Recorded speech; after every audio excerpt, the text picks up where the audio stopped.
Oh! Oh! Oh! Oh!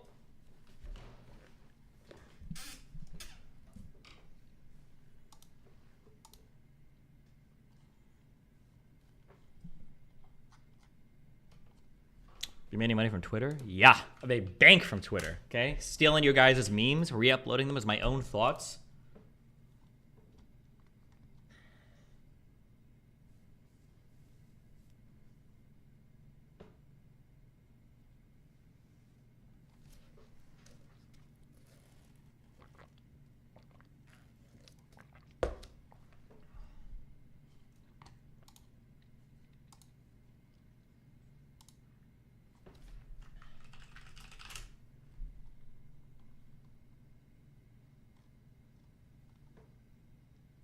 If you came up with the ABBA H3H3 bridge drama. No, I have not.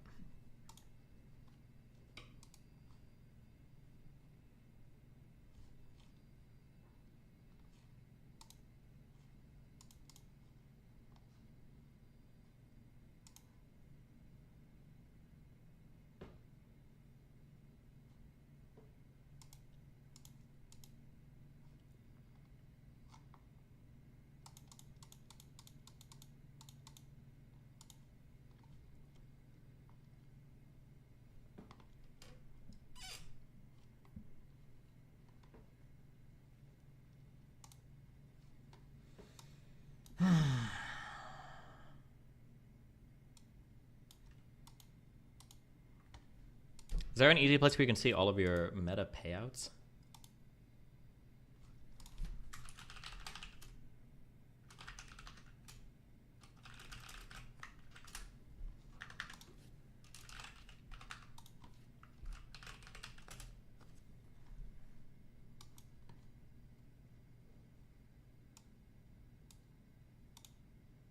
Wait, hold on.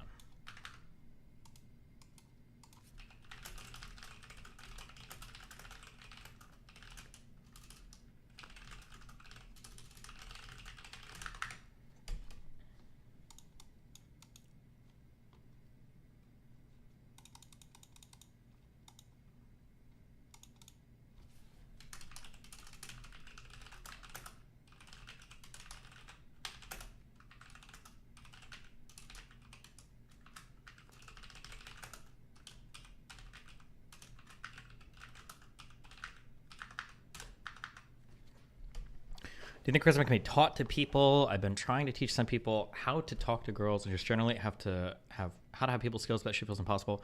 They need to watch a lot of anime, okay? And JRPGs. That's the key. Do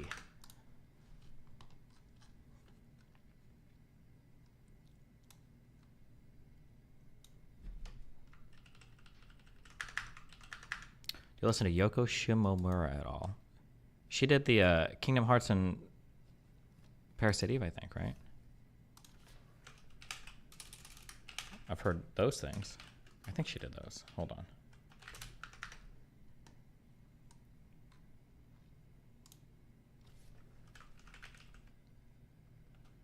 Super Mario RPG, Xenoblade Chronicles, Legend of Mana.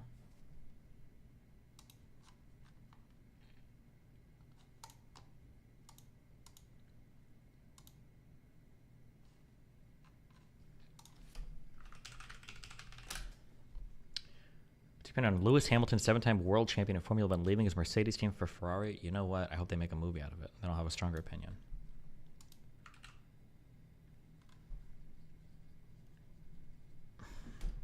What the fuck does this mean?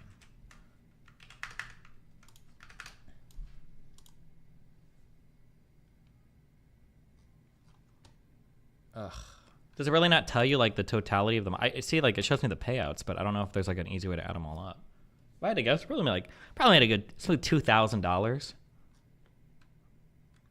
since 2023 January. I don't know why they ever implemented this feature. Literally nobody was asking for this. It just seems like a way for them to lose money.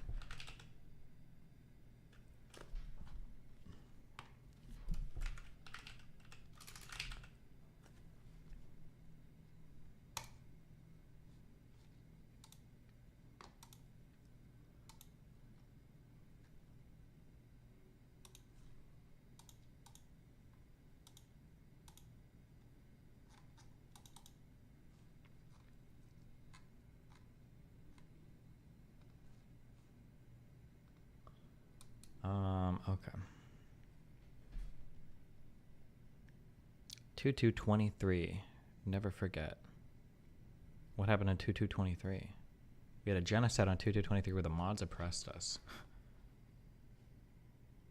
Did you contact the international lawyer from last stream that claimed that Israel doesn't occupy the West Bank? I have not.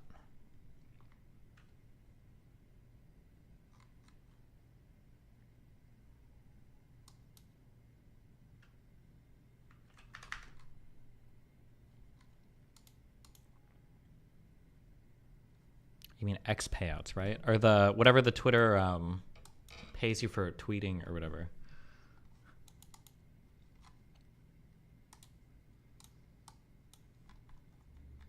Oh, the red dude. Never mind, I remember.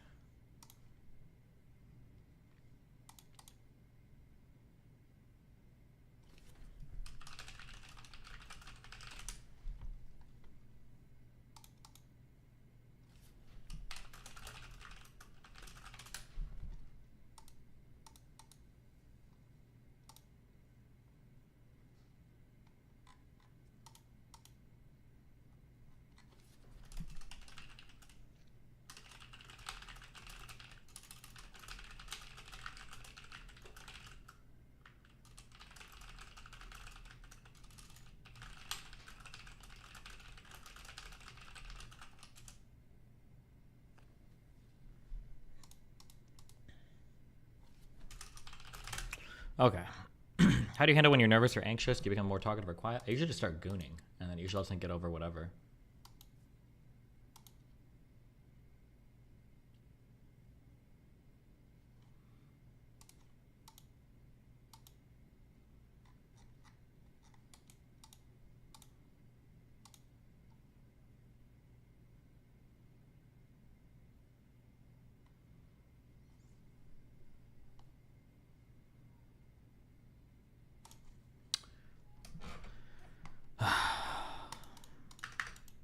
Do you enjoy traveling from before? Nope, feels the same. Fuck traveling. But if I must. Okay, give me like a 5-minute thing to watch, okay?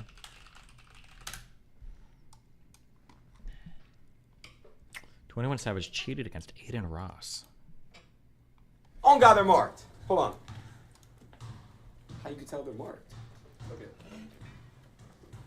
What? Look at the little scratches on the. Right on my finger. Little scratch. But this one doesn't have a scratch and it's a king. I don't think you would do that, bro. Yeah. Nah, they're scratched, bro. They is? Yeah. These cards are both scratched. What is scratch? Look, I'll show you. Get the other face cards up. I'm gonna show you right here. Watch. Right there's a little scratch. They're marked. Yeah, can't see anything. What? These are marked. Look. Look, you see Bet you this in casinos a ton. If you did this in a casino, you'd get banned, probably permanently. That'd be my guess. If they caught you marking cards.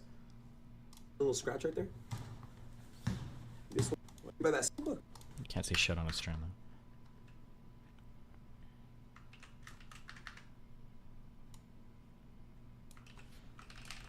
though. Unmute this guy on Twitter. Sure thing, buddy.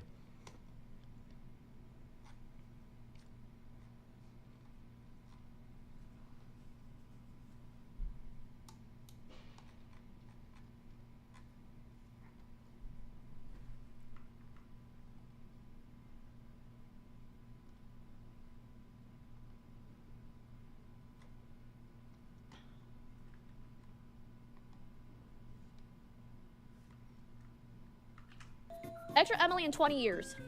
Okay. This is my kitchen. That is My favorite room in the house. that's not me. I know. Thank We're going to play by vibes, and we're going to feel it out bit by bit, okay? So it'll probably be a little Isn't it hard to mark cards at a casino? Don't they have strict rules about touching cards? I mean, you have to touch them to play with them, right? insane to start with. I've also never seen this screen before in my life. Just let me X out of this, okay? I've made a mistake. You know what? We have already failed. We've already failed. I couldn't figure out how to deal with the menu. I will load it back up. Sorry, I got a little bit overwhelmed. We're going to play by... What game is this? Super auto pets. Vibes, and we're gonna feel it out bit by bit, okay? So it'll probably be a little...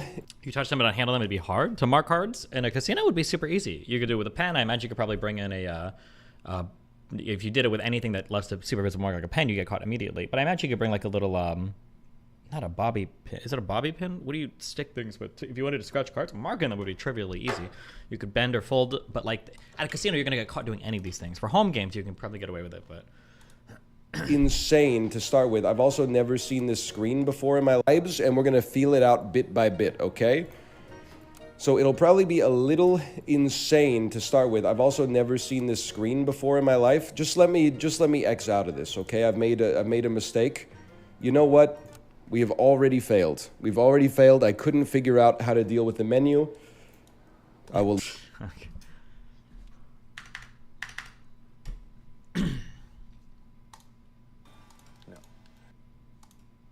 I need to go pee. Oh, casinos use multiple packs and replace cards constantly. I think at a poker table, no. I think you're generally playing with 2 decks. How many decks do the tables hold underneath? I think at a poker table, I think you're generally playing with 2 decks.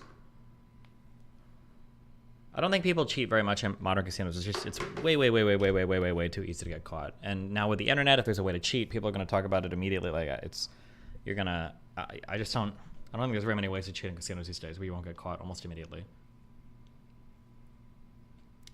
Wow, RK Bishop, thanks. In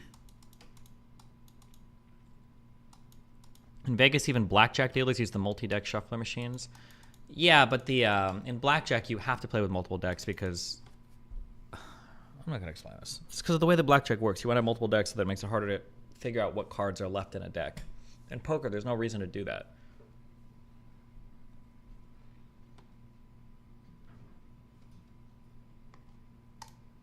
Back, I chugged that beer.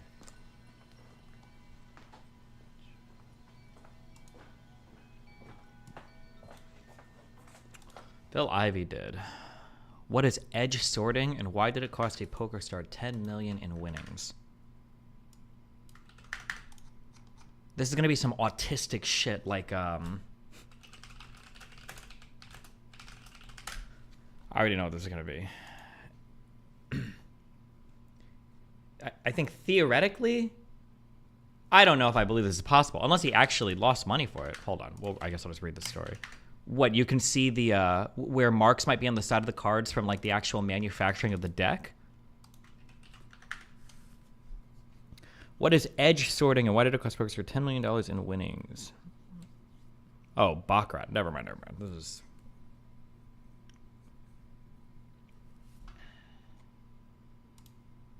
Wow, got a door thanks for $5. Have you ever had a podcast, a show that you done where it wasn't streamed and they posted a limited amount of footage because you make them look stupid? I don't think so. No.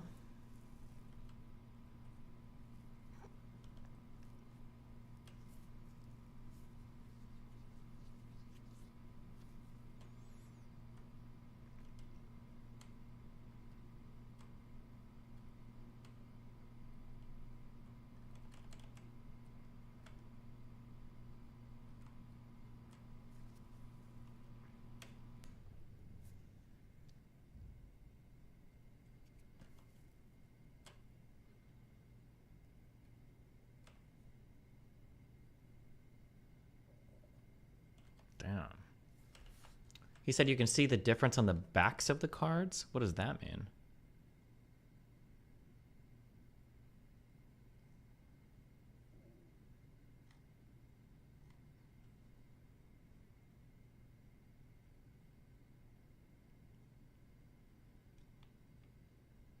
Oh.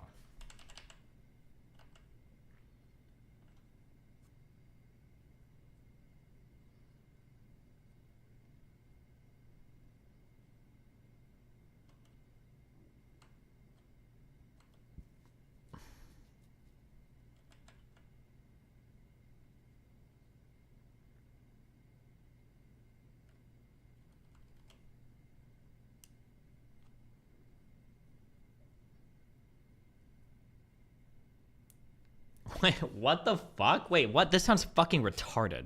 Yeah, hold on. I'm sorry. Wait, what? Ivy and Son sat down at Crockford's in August of 2012 for a private session of Punto Banco, a Baccarat variant.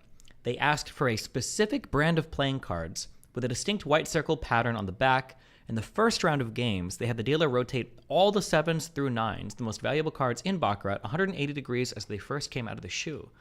Might seem like a strange request, but casinos often indulge gambling superstitions and good luck rituals in hopes of keeping them at the table. I never played in high limits games or high stakes games or whatever. But I know if you try this at a normal table, I feel like if you ask them to like change the way the card, I feel like they would just laugh at you. It sounds fucking retarded. Before long, the pair had run through the entire shoe. This means all of the decks. Ivy asked to keep it rather than swap it out for a new set of cards, saying he had good luck with it. The casino obliged.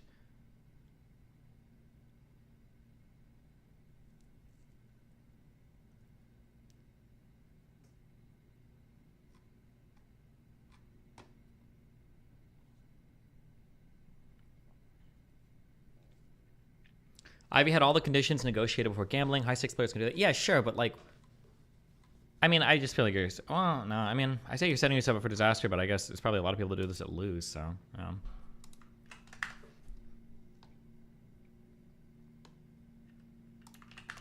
I said, I never played any high stakes tables, so. No. All right. I need to go pee. I'll be right back. I chug that beer. Oh, he's taking his microphone with him, isn't he?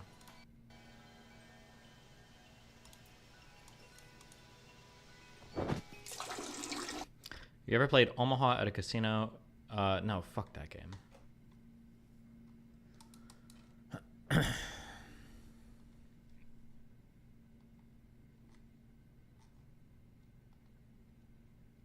Always talked about wanting to talk to such debate Ben Shapiro, and while you two seem to have likely to have more talks in the future, who is the next big person you want to talk to? I think my talk tomorrow will be interesting, and then holy shit. No. Oh, never mind. Fuck it. Okay. And then I don't know. We've got to get to Joe Rogan. Okay, it's got to be coming. And right behind the tree and down. Whew. Claps all around. Oh, there's one. Whew. There's the other one. And here's the landing burn. It's so fake. How do you believe this shit? The fucking speakers were wired up and they went off so late. Have you ever heard sound take this long to get to you before? It's like obviously not real. Claps all around. Oh, there's one. Whew. Do you hear how awkward he's like giggling as he's realizing they fucked up the sync on the speakers? What were these? Probably drones in the background for the visuals. Talk to Brian Callen about Rogan. He's actually really cool. He texts me a lot. I should be doing more shows with him whenever I'm like in LA and shit. He seems like a cool guy. You catch the Orbiter team versus Michael Knowles? Yeah, Jesus.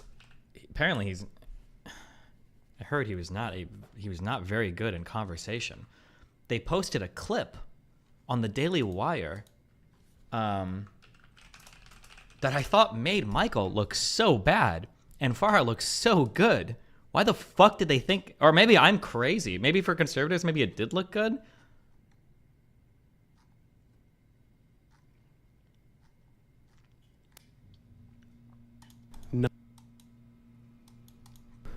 Why would you not have an abortion for your own child, but you would permit it or even maybe recommend it for others? Same reason I've been vegetarian my whole life, but I don't force it onto others. Like, I have my own personal visceral reaction to certain types of behaviors, such as, you know, hunting, factory farming, and even possibly abortion, but that doesn't necessarily mean I'm deducing some sort of like moral imperative from that. Well, I should hope if you care about a bunny rabbit and, you know, you won't eat a hamburger, then certainly you would care about a human being. And it seems like that's the logical connection, sure. But doesn't that then seem to be like saying, look, I would never murder my precious baby, but all you often poor black people, you can kill your babies, that's just fine. No, because I never said I do it because I view it as murder. I said it's more of a visceral reaction. So it's unreasonable. You just think it's yucky. Yes. I like it. What a stupid. I like how she's also central to the claim the entire time. Like, oh, so you just baby. But all you often poor black people. And then all like the sneaking in of like the, oh yeah, often black. or the precious baby. Like he tries to sneak in and load this like so much, but she responds to the central claim each time. I'm surprised they posted this clip. People, you can kill your babies. That's just fine. No, because I never said I do it because I view it as murder. I said it. Logical connection, sure, but you won't eat. Oh, and then her responding to the. I didn't say I didn't do it because of the moral qualms. I just think it's. Yeah. Okay. Stupid.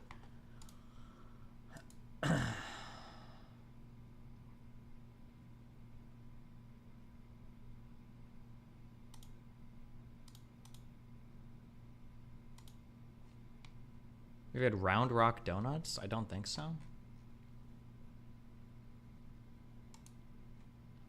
What would your approach be if you ever got into the Joe Rogan podcast? Mean and combative or nice and understanding? I don't know. Probably similar, maybe to what this Peterson talk would look like. We'll see.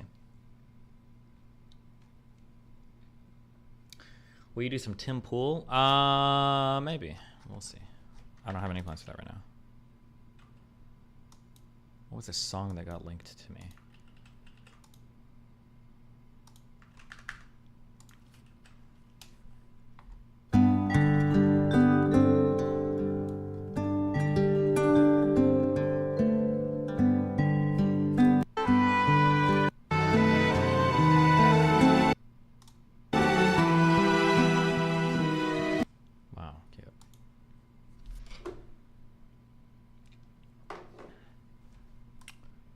Do you and Tim ever talk? He glazes you hard sometimes. No, we don't really talk.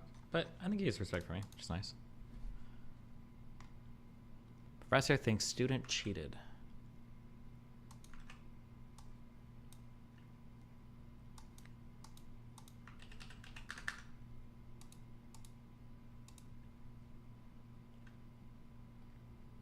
Puggy, we've watched this meme like 3 times on stream before, okay?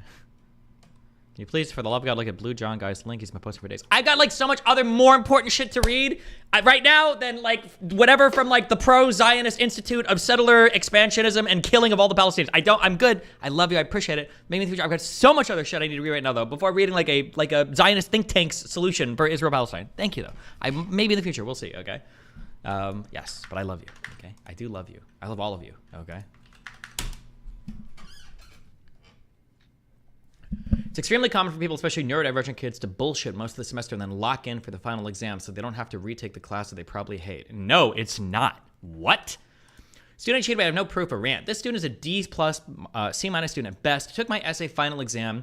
They take it outside of class. I already know and will be changing this in the future with a time limit. His answers are so far above anything else I've seen from him, from all semester or anyone else in the class, but turn it in. It came back clean. I'm pretty sure he cheated, but I have no way to prove it. It's just frustrated.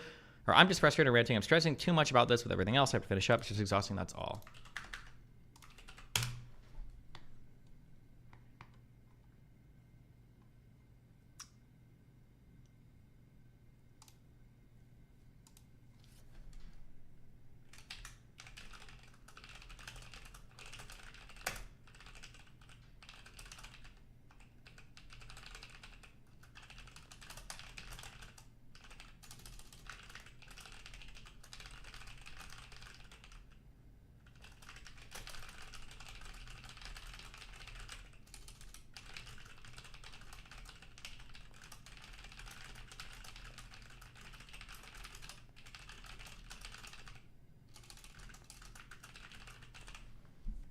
Fuck, what a stupid fucking tweet. God, this triggers me. It's really common for neurodivergent people to go super fucking Saiyan on the last exam and fucking ace the fuck out of it because I'm so smart. It's just my autism that's holding me back for the entirety of the fucking, like, why not lock it in for every exam? What do you mean? Like, okay, don't care. Extending recent IP history in anticipation of the debate with Norm. Yes, I will be a god on Israel-Palestine for Finkelstein, okay? I understand so much more international law now, just from yesterday, okay? We will keep reading primary sources. I will read and absorb everything. Even if I have 4,000 viewers doing it, I don't give a fuck. I will read and memorize and absorb every piece of information, okay? I have a much better understanding of how all this shit fucking connects to itself now, too. So I understand the human shielding thing. I understand the customary international law bullshit. I understand what the Geneva Convention means and what it is and all. I understand it better now, okay? We will keep reading. Suck my dick. I don't care. If you're bored, stay bored and stay mad, okay?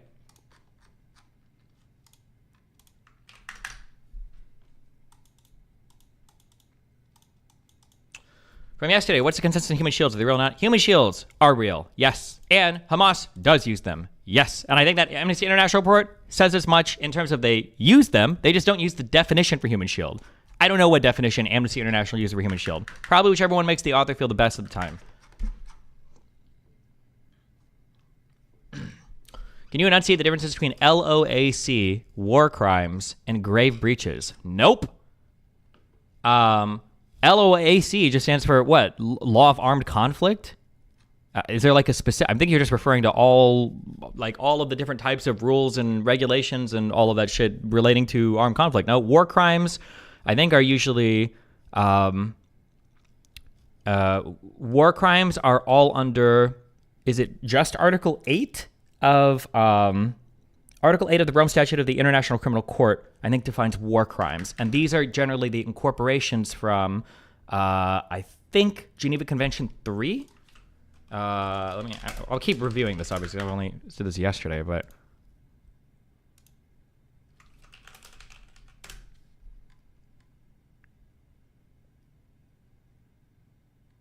and then a grave breach. I don't know necessarily what a grave breach means more than any other breach. I don't know. What does grave breach mean? I don't think I read that at all yesterday.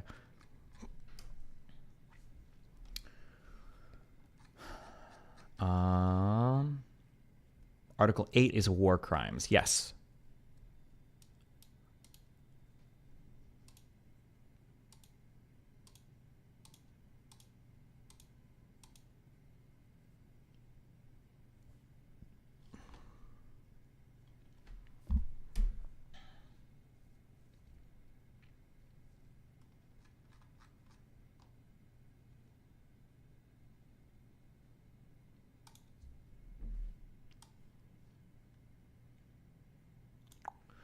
The gig economy sucks. Get a degree, a trade, a side hustle, and something you enjoy so your job doesn't make you suicidal. Then try to specialize out of the working class. Being a chill normie doesn't exist anymore unless you break into a specialized field / trade / hobby. From Counterpoints. That's probably true. I think that's fair to say. Why is it that I have to work 40 hours a week just so I can have a place to live? 40 hours a week makes me... These are psyop vids. This is a fucking Gen Xer using a filter to look like a kid, okay? This is a psyop vid. This is not real. There's no way. Week, just so I can have a place to live. 40 hours a week makes me $2,000 a month, and my rent is $1,660. So I work 40 hours a week so I can have a 2-bedroom apartment and an extra $300 a month. Wait. Oh my God, I'm sorry. No, I'm getting psyoped. I know I'm getting psyoped. I'm getting psyoped right now. I'm getting psyoped. And it is working. It's working. It is working on me. I am getting psyoped. It is working on me. And it is working. I'm getting psyoped and it's working. And I know that. That's why it's working. Just so I can have a place to live. Why is... Just so I can have a place to live. 40 hours a week makes me $2,000 a month. And my rent is $1,660. So I work 40 hours a week so I can have a 2-bedroom apartment and an extra $300 a month. She does not. Nobody would earn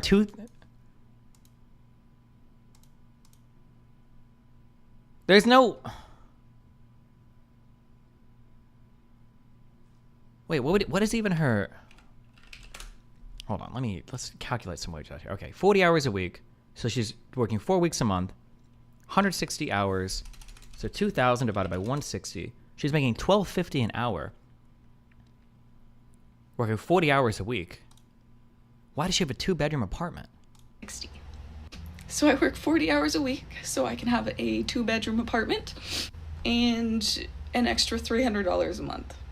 Like, it doesn't cover my phone, internet, food, you know? So not only do I not have any extra money, but just working makes me so exhausted that I don't have time either. Like, I get off work at 5:30.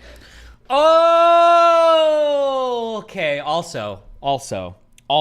Oh God, it's a middle. Oh God, it's a middle class take again. It's the middle class. I'm coming at you from below right now, okay? Nothing makes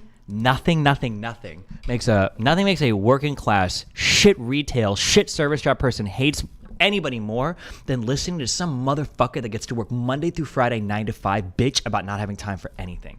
You rotten spoiled fuckwit piece of shit, fucking off yourself. Bro, here's your schedule, okay? Here's your schedule when you're on some service work, okay? Especially when you're working some cuck shit, okay? If you're unlucky, okay? If you're lucky, it might be like, Monday, Tuesday, Wednesday, Thursday, Friday, Saturday, Sunday. Here you go. If you're lucky, it might be, oh, hey, here's your schedule. From Monday through here, you work here. And then on this day, you're gonna work swing to close. Also, we need you to do this here. And then you might work like this day, okay? Maybe you'll get both your days off in a row next to each other if your manager doesn't want to fuck you, okay? And this is if you have like an okayish job. Like, okay, I'm generally, at least I'm working long shifts, okay? If you're unlucky, depending on how fucked you are, okay? You've got some shit where you're working here, and then they might need you to come in later, and you only have like 3 hours scheduled this day. I'm going for my McDonald's bullshit, okay? Maybe you'll come in for 4 hours here. Then you got like, oh, can you come in 3 hours here? And then we've got you scheduled working morning to noon on these 2 days. Can you handle that? And then also we need you to come in for like 4 hours to close in here. Fuck this shit, okay? Whenever you would work bullshit ass fucking schedules like this, and I don't know if this is common outside of fast food, okay? I don't know if this is common outside of fast food. It might have just been me getting fucked at McDonald's, okay? Yeah, split shifts. Don't forget split shifts. Brother, I've got split shifts right here. We got one right here. I need you to work from morning to noon, but then I think we're probably good from like noon to 4, so come back in on swing. Oh, you want me to come in just for the 2 rushes? I have to be here for the morning rush and the fucking dinner rush? I can't stand around with the rest of you lazy fucks for 4 hours cleaning tables, okay, to sit on my feet and get some free fucking money. I only have to be here in the busiest fucking hours of the day. Fuck you. Anytime you work a schedule like this, and then somebody's like, I don't have any time. And it's like, oh, tell me what's going on, sweetheart. I work Monday through Friday at 9 to 5. Sometimes I have to stay till 5:30 because sometimes they make me stay like for 30 minutes. It's like, kill yourself in a video game. Sorry. Don't normalize this. Do what you do. Come home. God, I hate 9 to 5ers. God, they trigger the fuck out of me. Sorry. I'm getting rage baited, okay? Like, I get off work at 5. Yeah, you're right, Miku. There's no way. If she earned $2,000 a month, there's no way she would have even been approved for this apartment. No apartment's gonna approve you at 85% of your fucking rent or some bullshit, right? There's no way. 5:30. Come home, I'm just so tired. I'm so tired that, like, anything that I need to do outside of work, I then just push off to, like, the weekend. And I'm like, I'm just too tired to do this after work. I'll wait until Saturday. So then I end up with so much to do on the weekend that ends up having to be split into 2 days. So I have to do stuff on both Saturday and Sunday. What are you doing from when you get home till, like, midnight, bro? You have 7 hours a day. Maybe her parents co-signed it. You think she has parents that are nice enough to co-sign a 2-bedroom apartment but would force her to work 40 hours a week? The fuck? So then I don't get a day off. I don't get a day to relax. I don't get to decompress. So it is really like working 7 days a week, constantly. That's life, sweetheart. Where is that Sneeko video? Once you're 21 or 22, you don't get to be sad anymore. That's just your everyday life. No one cares. It's not like when you're 19 and you're like, today's hard. Nobody cares when you're 22. Now you're an adult. Now you just do. That's every day. Oh, that thing that you're talking about, that's called every day for the rest of your life. I'm sorry. I'm having non-flashbacks. Thank God we made it out, brothers, okay? My working class brothers, you guys got to make it out. But remember, when you're trying to make it out, skip the working class. Just go straight for rich, okay? You don't want to be one of these suckers ever, all right? That means you only buy lotto cards. And I don't want to do that anymore, right? Like, I don't care how poor and miserable I would have to be, but I literally can't have a place to live without this, you know? Like, I don't know what to do. I'm not made for this. I don't have the money, time or energy to enjoy my life outside of work, and I don't know what to do about it anymore, you know? I'm so tired.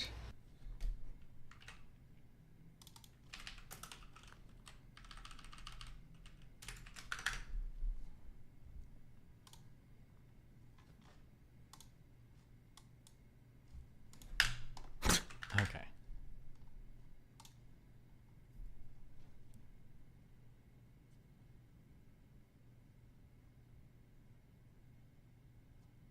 This person also thinks they have DID.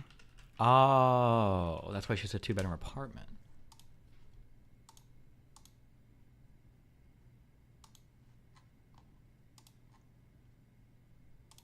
Let me debate you on this in Discord. I can defend this. Bro, I'm still doing my messages, my emails. You're not even in the disagreement channel. In case you guys aren't familiar with the lingo, anybody with system anywhere in their name is insane. Not like actually insane, but like morally condemnably insane. Okay.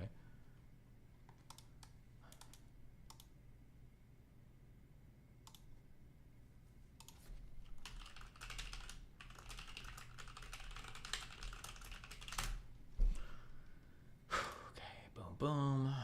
Check in. Flight tonight. Yes.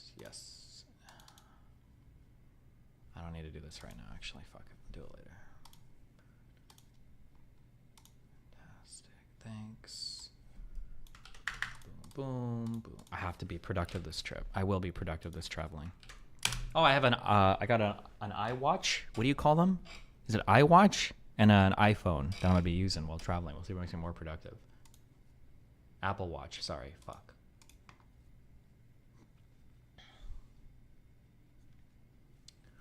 I mean, she might be making shit up, but I feel like if you have mental problems, just doing 40 hours a week can be very hard. I guess, but damn, that's like 9 to 5 is pretty doable. I mean, it really depends on your job. I am being harsh on her, but like her finances and everything just sounds stupid as fuck, so. Any good advice you would give your 19-year-old self? Study more in college. Spend 1 hour a night. Fucking study. Fucking study. Fucking study, you lazy fucking retard. Oh, and go get diagnosed with ADHD so you can get some medication so you can fucking study. You fucking moron. None of those standardized tests mean anything if you can't do your homework and study. You retarded fucking worthless subhuman piece of shit. Fucking idiot. Get diagnosed. Moron. Fuck.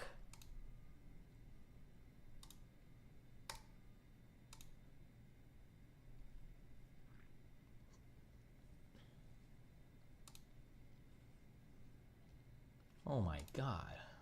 Okay, don't care about this. Don't need this. And invoice? Why is Cake still invoicing me? Like I'm not just scamming the last few months of his employment. Fucking idiot. Younger you would take your advice and then end up in a poor 9-to-5 person instead of a billionaire streamer. I will be a billionaire, guys. One day. I'm on my way, okay? I'm in the oppressed millionaire class right now, okay? It's hard down here. Our taxes are high. That's why I vote for Trump.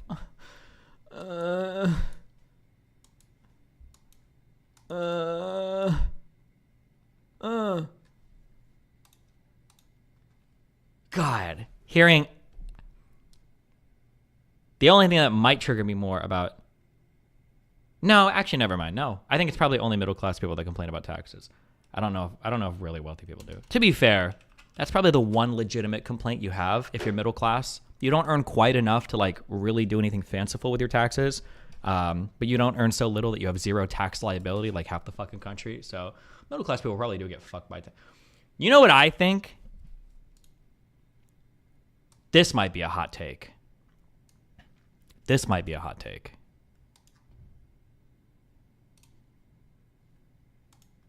I think everybody should have some mandatory tax liability, even if you're super poor. I don't think you should be able to write it all off. Just because I think everybody needs a little bit of buy into the system, you know? Of course, wealthy people complain about taxes. Why else would they always want them cut? I mean, if you can get them cut, you can, but I don't really think wealthy people... we can just look this up. I don't think it's like as disproportionate as you would imagine. But let's check. Which political party wealthy people vote for? Isn't it relatively evenish? I could be wrong. Let's check.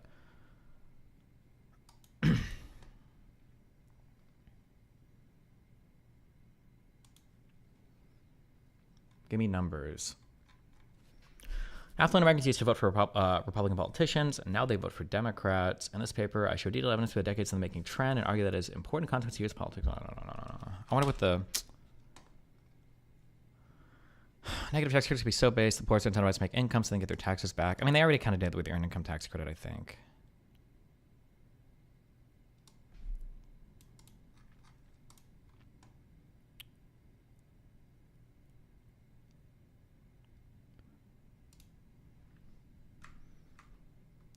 How are rich different from average Americans? Percent saying rich people are more likely to less likely than the average person to be more intelligent, hardworking, greedy, and honest. Oof.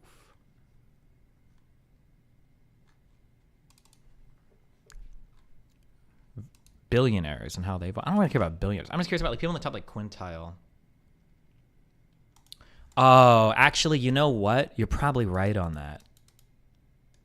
I bet that it would break down in certain ways, but it probably wouldn't have as much to do about income, or it would have more to do. So, for instance, I think generally the most well-paid people in the country tend to be higher educated people, but people with more education tend to vote for Democrats, but not because they're making more money or less money, probably just because of the education. And business owners, I think, tend to vote conservative because they like the less restriction, regulation, and all that shit. Kind of related to money, but not really, just related to like running the business. So I bet it would break down on certain lines, but not because of just money, but because of the other factors relating to it, probably. It's 225. Okay, we just works. Hold on, I gotta pay my employees.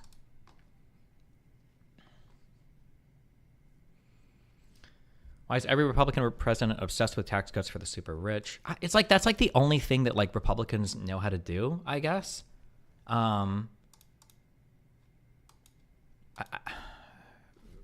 Have you seen like the ripped my pants episode of SpongeBob?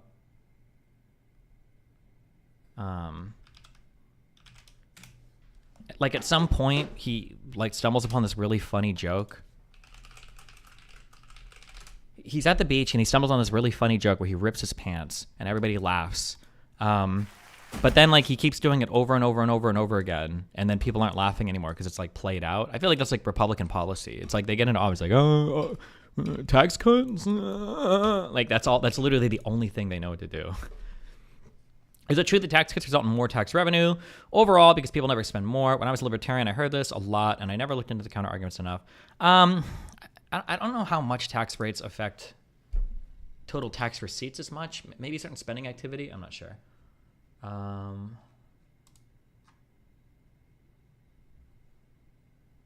Cutting taxes for the rich temporarily boosts the economy, and if they over-deficit spend, we would have to get into that. I've never heard that. People make that argument that when you give people tax cuts, when you give businesses tax cuts, they hire more employees because they have more money or whatever. Like these weird like supply side arguments. I've never understood that. I would never hire an employee just because I have more money. I would never do that. I hire people when I think they can make me money. I'm pretty sure every single business in the United States is the exact same. If I think that I can hire an employee and can make me more money, then I'll do it. Giving me like a personal tax cut or whatever bullshit is never influencing that decision. But there's going to be some equilibrium though, right? Like if you boost the fucking minimum wage and you make higher tax liabilities for hiring employees, well, there's going to be some break-off point or break-even point there for sure. Manage. Okay.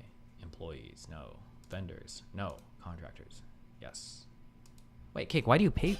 Or never mind. I don't know. Okay. Don't care. Boom. Boom.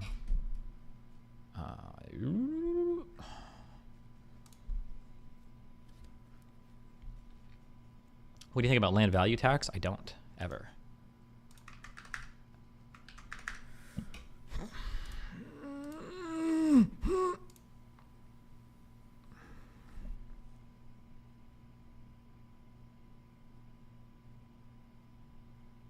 What a retarded fucking statement, bro. You're spending way too much time in the retard subreddit. Destiny, that used to be the case, but since the 1970s when the stockholders found out they could sue companies for spending any profits on growth instead of giving it as dividends, that changed? What? Why the fuck would they just spend it on dividends instead of on growth? What are you talking about? Stop. You're spending too much time in our economics. The economics subreddit on Reddit, by the way, has been completely wokeified. Do not ever go to the economics subreddit unless you're ready to just like watch people give the most retarded fucking 19-year-old Gen Z takes on the economy. It is a destroyed subreddit. Bad economics is pretty good. The finance subreddit, I think, is pretty good. The normal R economics subreddit is completely fucked. Okay. Boom, boom. Boom. Ask Economics might be okay, but I don't think I've ever been there before. Wall Street Bets is actually usually okay when it comes to finance or econ advice. Believe it or not. I don't know why, but... Major corporations literally got sued for spending profits on long-term growth instead of paying out dividends and stock buyback. Zachary Issam, link me. No, what? You want... that doesn't even make sense. I feel like a lot of the most successful companies today don't even pay dividends, do they? Does Amazon pay dividends? And they might have started to. We have never declared or paid cash dividends on our common stock. Does Facebook pay dividends?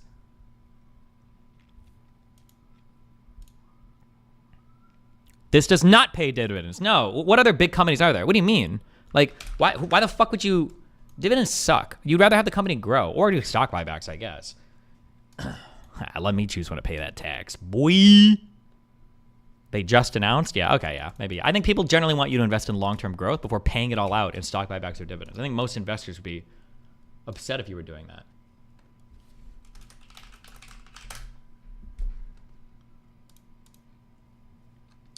Okay, boom, boom, boom. Okay.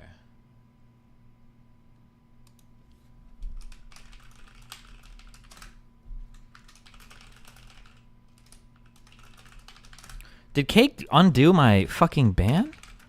Please stop spamming about a stock. Holy shit.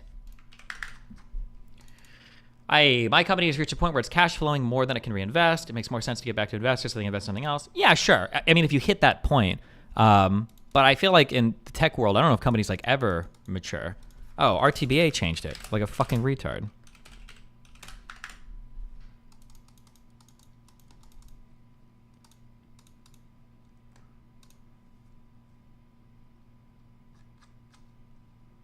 Part of the reason why people like oil stocks is that a lot do provide dividends that are attractive. What, if you're investing in a stock because you want a dividend?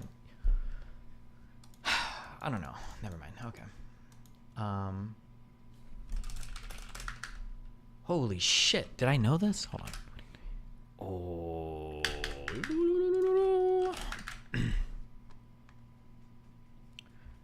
RTBA, that's the whole point. That's what the things are for.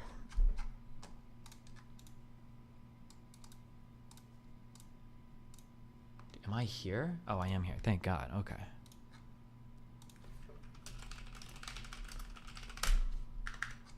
Wait, am I doing this? Hold on. Jesus.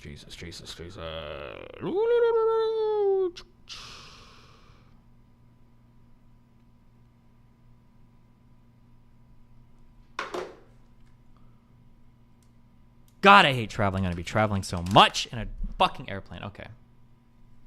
It's okay. It's okay. It's okay. Dinner. Boom, boom, boom. Do you fly business on these planes or economy? I fly economy. I should fly business. Probably more comfortable.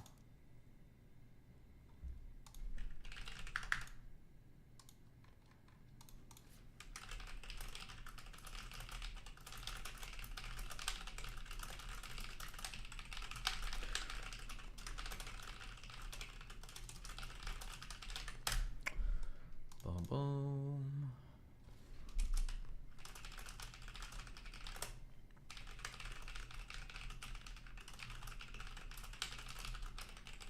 What day am I leaving? I leave tonight in like 7 hours.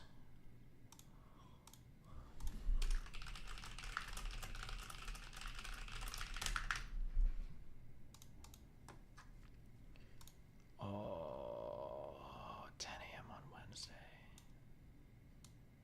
The clone. I need the clone. We're talking to Noahpinion soon. How much is it to go private? Like to buy a private jet is way out of my money. To like lease or fly around privately is probably also too much. I don't think flying business class all the time would necessarily be out of reach, but it's also, that's just so much money.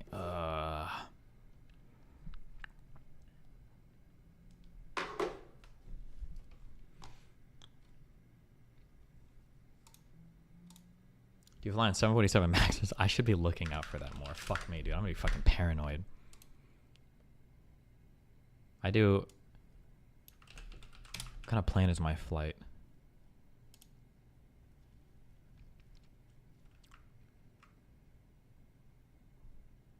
Let me, hold on. Oh shit. Should I care about this? Flight details, departure times, aircraft. Oh, nice. 737-800. Is that the max? Oh no.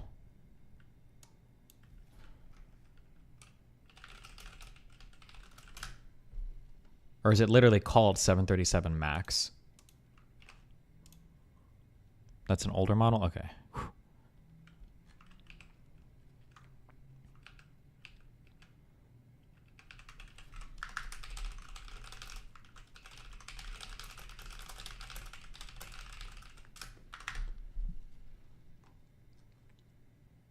Are you going cross country or in the US? I'm going everywhere. It's all on my calendar. I added it to my calendar. You guys cry about nothing being on there, and I added it all. I'm pretty sure it's there right now. I go to DC tonight. I go to Vegas on the 4th. I go to Connecticut on the 6th. I go to New York on the 7th. And then I go to Ohio on the 8th and 9th.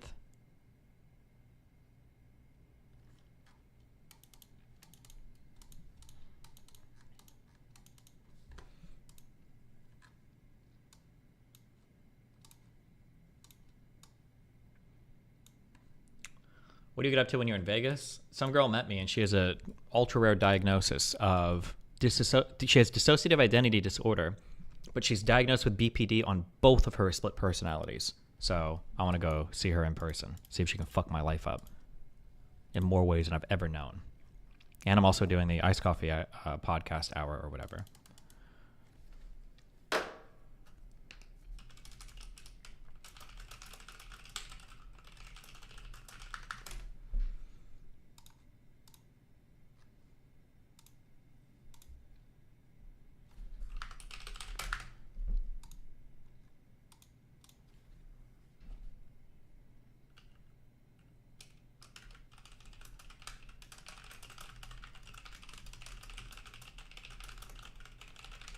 Did the Dr. Phil thing fall through? I guess. I don't know. I emailed them asking, like, are we still doing this? And like, oh, actually, all our plans are on hold. It's like, okay, we'll see.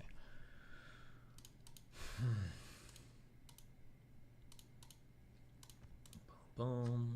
The fuck is this?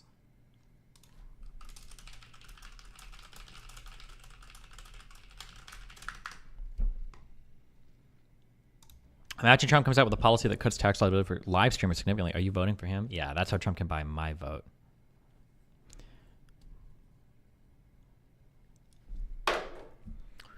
Thoughts on the fact that nobody in your community thinks you're talking to Jordan B. Peterson because of the lies and abuse? It's like 8 different schizo theories about why you're lying now.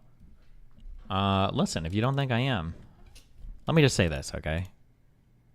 Tomorrow night, tomorrow morning, keep your schedules open, okay? That's all I'm saying, okay? But who knows? Let's see what happens. Oh, are there any other questions I should talk to him about, by the way?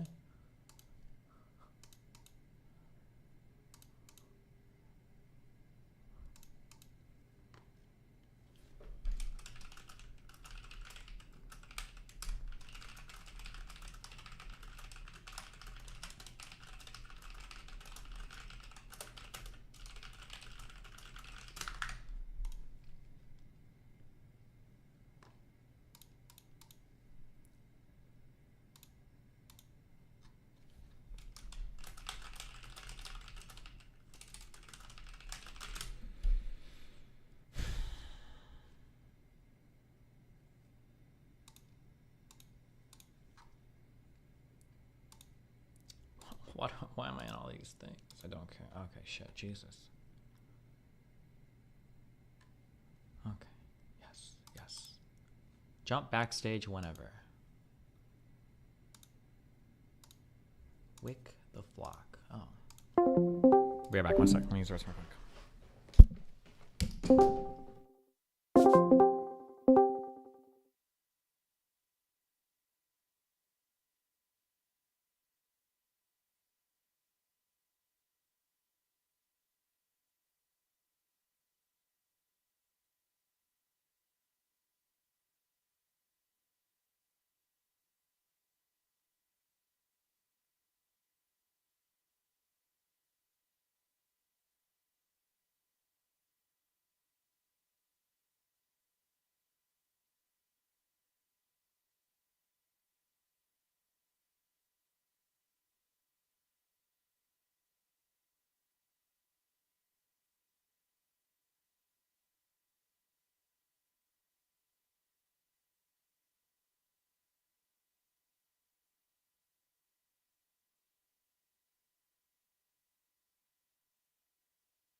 Debauchery of some sort. So, yeah.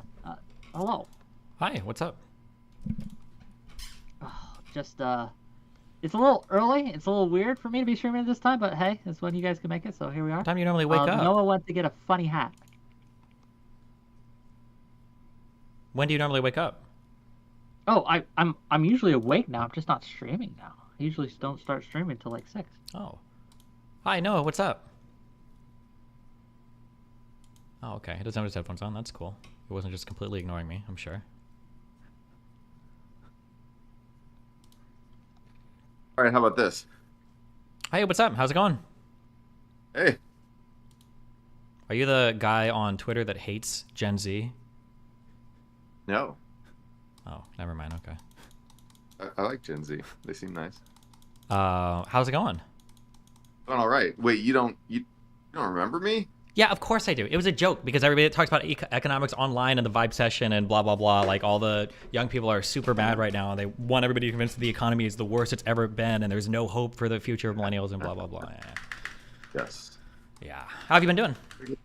See this eyes in this video. I'm doing all right. Yeah, just taking care of Rabbit, living in beautiful San Francisco. Yeah. Well, what are we talking about today, Wick? Oh, am I leading this discussion? I don't know. So Noah and I were talking, and he mentioned that he wanted to talk geopolitics with you. Oh. And so I have some subjects if you want, but if Noah's got something in particular, I'm fine to let him take the lead. It's up to you. Actually, I thought that you had some things that you wanted to talk about. Fair enough. Wow, baited us completely into here. Great. Wait, I guess before, Totally. well, hold on. Let's do it. If you don't have any strong opinions, well, how do you feel? I'm curious, Noah. How do you feel for the upcoming election season? Well, I'm not incredibly happy about it because I'm not a big Trump fan. Do you think Trump? Do you think he's looking good right now? I mean, he's in the last week, Biden has started to look stronger in the polls, but then large numbers of people, are going to vote for Trump, and he's been looking strong in the polls. And he's not a popular figure. I think people just have this, undefined, floating dissatisfaction that a lot of them are taking out by saying, "Oh, I'm going to vote for Trump." I think that's the electorate is in a bad mood. America is in a bad mood. Mm-hmm. And that that makes me sad. I don't want to see America in a bad mood. Sure. I feel like a lot of that tracks with the the consumer sentiment and the feelings about the economy and how people's personal finances, everything are doing. Do you think as that turns around, or do you think it's going to continue to turn around? Do you think that's going to have a significant impact on the upcoming election, or is there still I think it absolutely will. I mean, this is the best economy we've had since the 1990s, Mm-hmm. which is older than most people can now remember. And like that, I can vaguely remember it. I was a kid. It was a very good time. but this is as good as the economy gets. Mhm. You know, like inflation is low. People still remember what something used to cost in 2019, and they're mad because, you know, when you go see, you know, a piece of fruit cost more than it cost in 2019, you're like, wow, inflation. But then eventually that fades from people's minds. After like a year, people see that fruit price is no longer changing. You know, it's no longer going up. Yeah. And they're like, okay, you know, inflation sort of fades from their mind. We actually have evidence that it takes about 2 years total for this to, you know, really fade from people's mind. And you know, it'll be like 2 years this summer since inflation really started to fall. Mhm. And yeah, so I think a lot of people, it'll be farther from people's mind, and the fact that, you know, everybody who wants a job has a job basically at this point. Yeah. And jobs are better than they've been. Wages are going up. You know, they took a hit. Wages took a hit in 2022, but now they're going up. And you know, income's going up, wealth going up, stocks going up. You know, for those of you who own stocks, like for those of you who observe stock day, it's stocks going up. And so, like, I think, yeah, it's going to filter through. It's going to eventually make its way into people's minds that these are really good times. And I think that will do something. I don't think that's going to sweep Biden to like victory on a tidal wave of economic optimism, but I think it's going to have an effect on the margin. Okay. Do you just a quick, I guess a quick thing on econ, because it's something I'm not as informed in, but I'm very interested in. I'm sure you've watched over the past 2 years as there's been the constant prediction every single day for the recession that we're always headed for. Then there's been this obsession of economists who are like pouring through data, trying to figure out like where is all the economic anxiety coming from, because the Twitter sentiment seems to be so horrible and the social media sentiment seems to be so horrible. And now all of it is like kind of flipping around, and people are like, maybe it was. I know the Vibe session was really popular on X for a long time. A theory that I read the other day, I think this was also on Twitter, it might have been on a subreddit, that was floated, was that maybe one thing that we're seeing is an emergence of like a homeowner versus like renter economy, to where these are two disparate groups of people that are going to be treated like very differently. Do you think there's any truth to that? Like low interest rates and asset appreciation are helping homeowners, but if you're a renter, you're kind of like in a weird, screwed place right now? Well, so, you know, rent is has been going down. Mm-hmm. And so is that true? Wait, really? Well, actually, I just said yes. But... Yeah, rent's been going down for about a year. Oh. I don't mean the pace of increase has been going down. I mean the actual number has been going down for about a year in America. Is it out of curiosity? Is it at a place that's more or less than the 2-3 years ago, like when Trump was? So you say it's going down, like compared. Can you to speak up a little?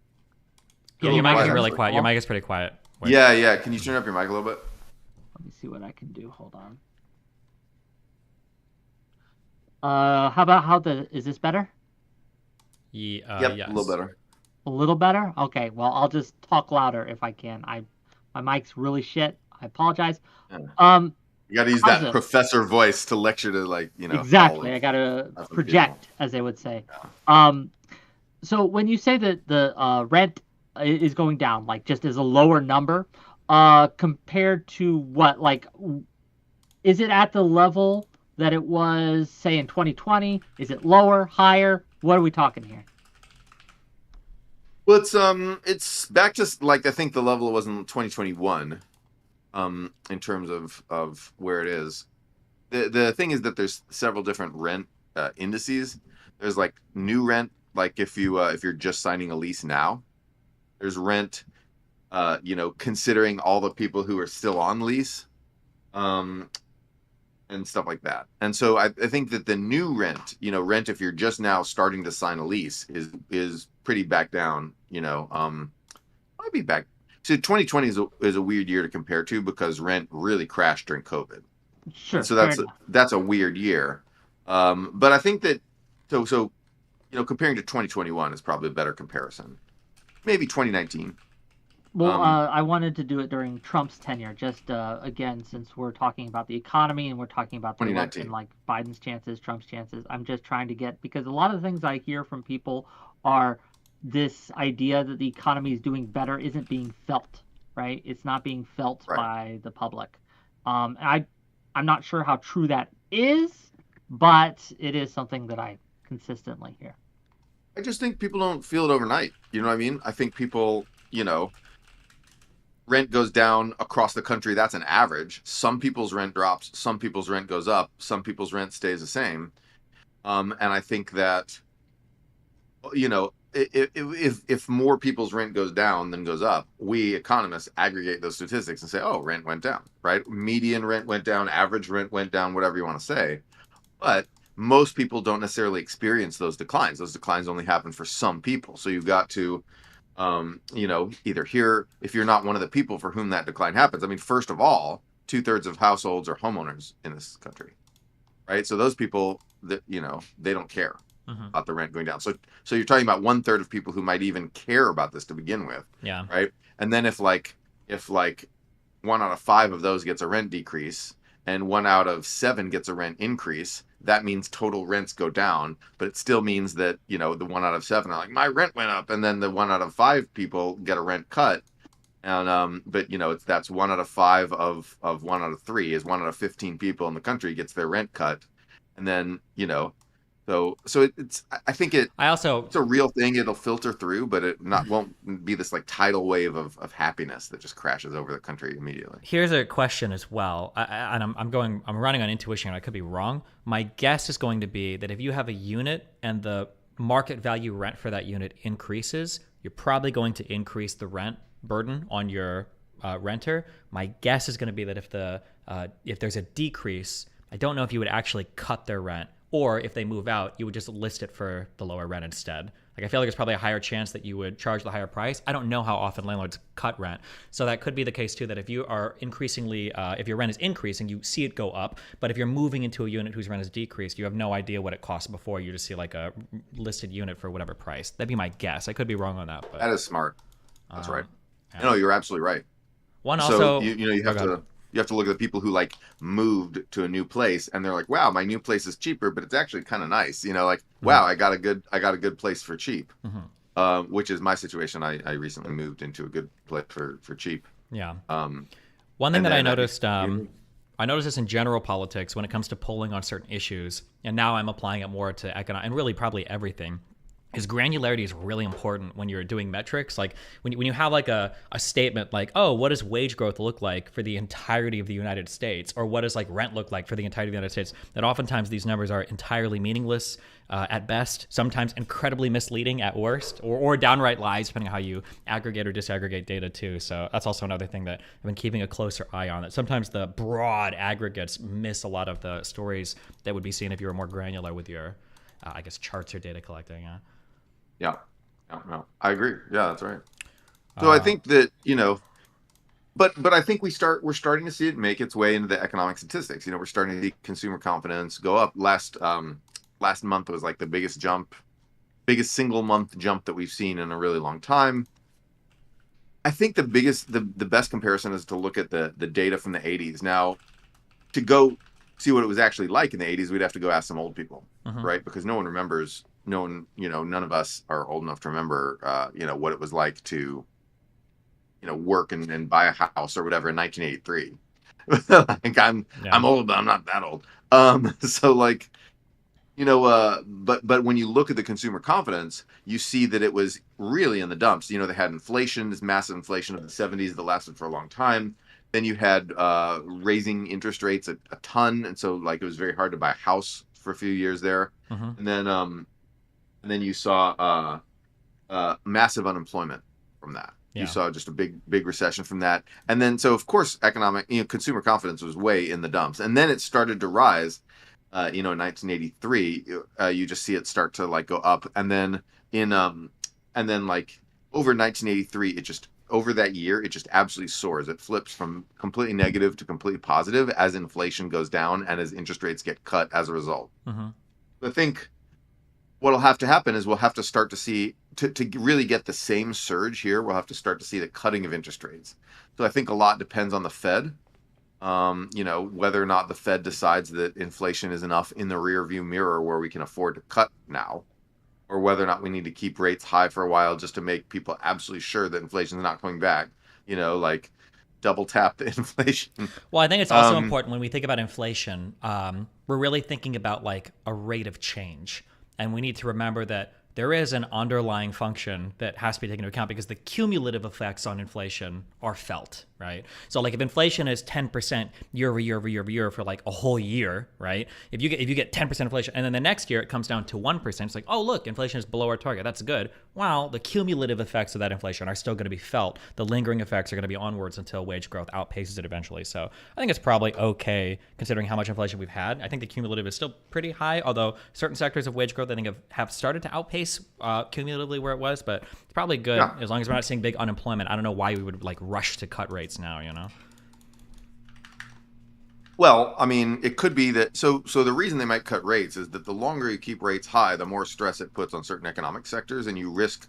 So the economy's doing great and inflation's come down, but if we keep rates high for a long time, we might kill the commercial property sector because commercial property sector is already hurting. You know, if you're like a developer, you own like office buildings, right? Or a developer, just an owner of office buildings. That's what you do.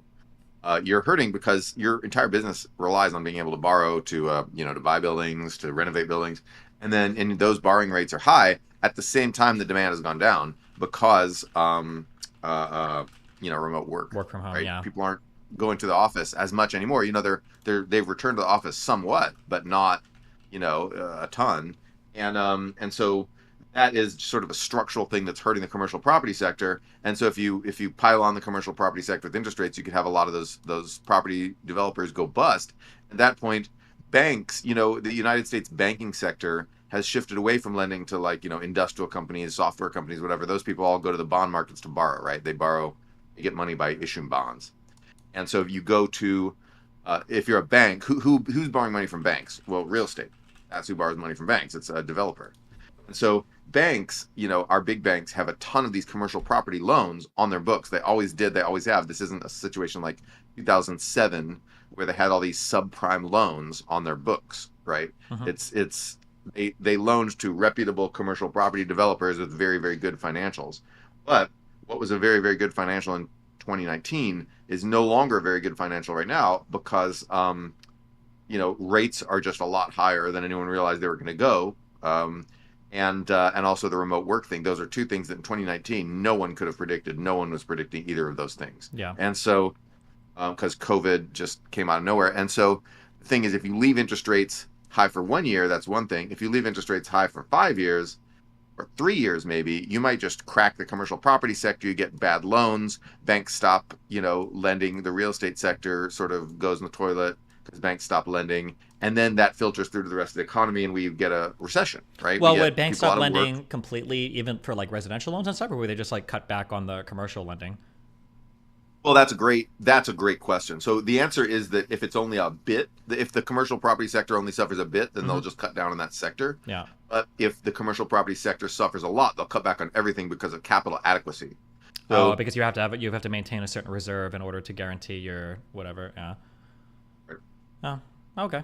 Yeah.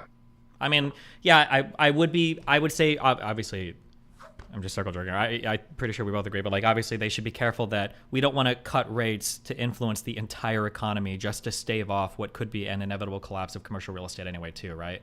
I don't know how big the work from home threat is to commercial real estate. I just read headlines and articles where people say that like the restructuring of work has dramatically and forever altered the office workspace. And if that's true, then I mean, like, that sector is probably going to fundamentally change regardless. Yeah. It is. We would like to let it down gently instead of letting, you don't want to take a sector that's structurally shrinking and hit it over the head with a sledgehammer to the point where people are waiting for unemployment lines in the cities of America. Yeah. Like, there's no need for that. Yeah. We don't. That's resolving sunsetting old sectors is not worth unemployment lines. So like. Yeah, the Fed. Well, hey, listen, we're at 3.5% unemployment right now. Listen, there's a lot of jobs available. Okay, we can't bring in immigrants apparently to fill them. So maybe those commercial guys can go get a job. A different job. But yeah, they will. We just want them to do it gradually. Sure. It's I guess the thing is that commercial property defaulting and is deflationary. That puts downward pressure on prices. Mm-hmm. Also, the other reason to cut, by the way, is that we're now seeing an acceleration of productivity growth. So this is something the Fed pays attention to, but most normal people don't. Mm-hmm. It's productivity growth is when workers produce more per hour, Mm-hmm. right? And so we saw it. There was it's been wacky all over the place because of the people who got hired and fired, during and after COVID. Yeah. But now for the last 3 quarters, it's been growing really fast. Mm-hmm. It's been consistently growing fast, and what that means is workers are producing more, and that's probably because companies invested in a lot of new technology, and companies also remote work is probably helping because people are moving to cheaper locations, and there's a number of reasons I could go on, blah blah bullshit, but but labor productivity is high, and with that's a deflationary pressure that allows the Fed to lower interest rates without creating inflation. That the deflationary pressure from workers producing more per hour from productivity at companies going up allows the Fed to cut interest rates without bringing back the specter of inflation. And that's good. We want that. That's ultimately productivity is what makes our economy healthy. It's what makes us rich people and what makes our country a rich country that can afford to have all this nice stuff. Mm-hmm. And it's the long-term driver of growth, and that's what allows the Fed to cut interest rates. So the fact that productivity is growing so strongly, if it grows strongly for one more quarter, I think the Fed is probably going to say, you know what, we've got some room to cut rates here. I think that's a factor that people aren't paying attention to. So I get that you're pretty bullish, right? You're pretty excited and optimistic about the economy. I guess I'd just ask, do you see any causes for what would be your main things that is happening that is giving you pause? That is like, okay, we should really look at this. This might be a warning sign. This might be something that shows that maybe the growth we're having isn't as strong as we might think. Is there anything like that you see or are aware of that might be suggesting anything like that, or is it just all blue skies from here on out? Well, you never have all blue skies in any economy. You can always find something. So I would, obviously the commercial property sector, as I said, is the main worry. I think everyone agrees that there are strains building up there. You see a whole lot of companies in the real estate field who are struggling with the interest costs that they have to pay. It's not even just commercial. Wait. Can I ask a quick question? Because this might be really relevant. When it comes to commercial loans, are these usually done on adjustable rate, or are these usually done on fixed rate? Some of each, but just because I'm wondering when you keep saying that they're common. when you're saying they're feeling like the pressure of interest rates, I'm curious if their rates are adjusting along with the federal funds rate or whatever. So that's a huge pressure, or if you're just saying new acquisitions of loans are becoming increasingly difficult and driving people out of, I guess, commercial real estate or whatever. Yeah, okay, just checking. Both, but the thing is that even if you have fixed rate loans, these companies aren't taking 30-year fixed rate loans like residential mortgage does. They're taking 5-year, maybe 10-year loans. Okay. But businesses don't take 30-year loans unless you're a nuclear power plant taking a loan from the government. Sure. You're not supposed to take 30 years to pay off your investment in a business. Gotcha. So they're taking 5-year loans, and so what you see is people who have fixed rate loans there's some percent have to roll that over every year. Mm-hmm. That is a good question, and it's an important question. I don't know the number off the top of my head, but I do know that the fixed rate loans are of much shorter term typically, and that those have to roll over faster. So you get some people who took out a 5-year loan, but this is the year the 5-year loan is up, and now they've got to go re-borrow if they want to continue their business. So there's some people who are 2019, it's 2024. This is 5 years since 2019. So if you borrowed I guess loans were. I'm sorry. Loans were. I'm asking you super basic questions. When you say they have to borrow more, are you implying that they're just taking out loans to lease the office space, or why would they have to borrow more, or is it for an expansion, or? So if you're a developer, you have to keep doing business. Your business is not to take out a one-time loan, build a building, and then sit on that for the rest of your life as a business. You continue operations. From the developer point of view, you're talking from the developer, not from the business owner that buys the place. Okay, I understand. Gotcha. Okay, gotcha. Okay. Exactly. Right. It's the developers. It's not the right. The businesses are rent. They rent the offices. Gotcha. You don't buy your own office. You rent your own, unless you're Google. Do they rent from developers, or do developers sell to leasers like major leasers. Okay, gotcha. And then the developers need to go do more business. You know, like you're a business. You're not like yeah, I did this one project and I made some money and now I'm going to go watch TV. Like you could, but no, you're going to do more business. Like developers are going to continue to develop, and then leasers have to renovate. Sure. Right? If you own this office, you've got to pay upkeep and pay property tax and renovate stuff to make it nicer or whatever. And then if there's demand shifts, you've got to redo your offices to be like a thing for a different company. Or you've got to, if you go in an office building, you'll see a lot of work being done on the offices that aren't currently leased out. So someone has to pay for that. And of course you have to borrow money to pay for yeah, tax and stuff. You have to borrow money for like overnight stuff. It's like a short-term loan that's not as important. But yeah, no. So these companies are all doing continuous business, and they do have a continuous stream of borrowing, right? They don't just most of these companies are not sort of like it's not like a one-time project where you borrow money, you do a thing, and that's your whole business. You just borrowed once. Yeah, I understand. Right. Gotcha.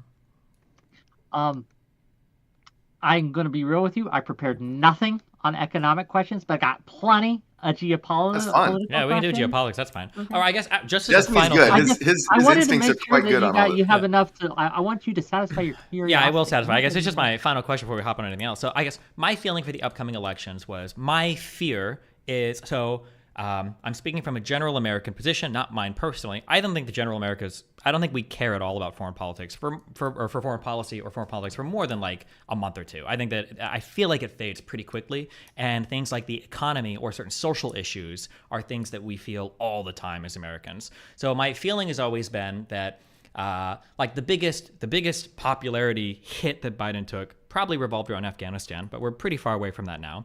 My biggest fear has been that if people still feel like it's bad, we're in a pretty rough spot for the upcoming election.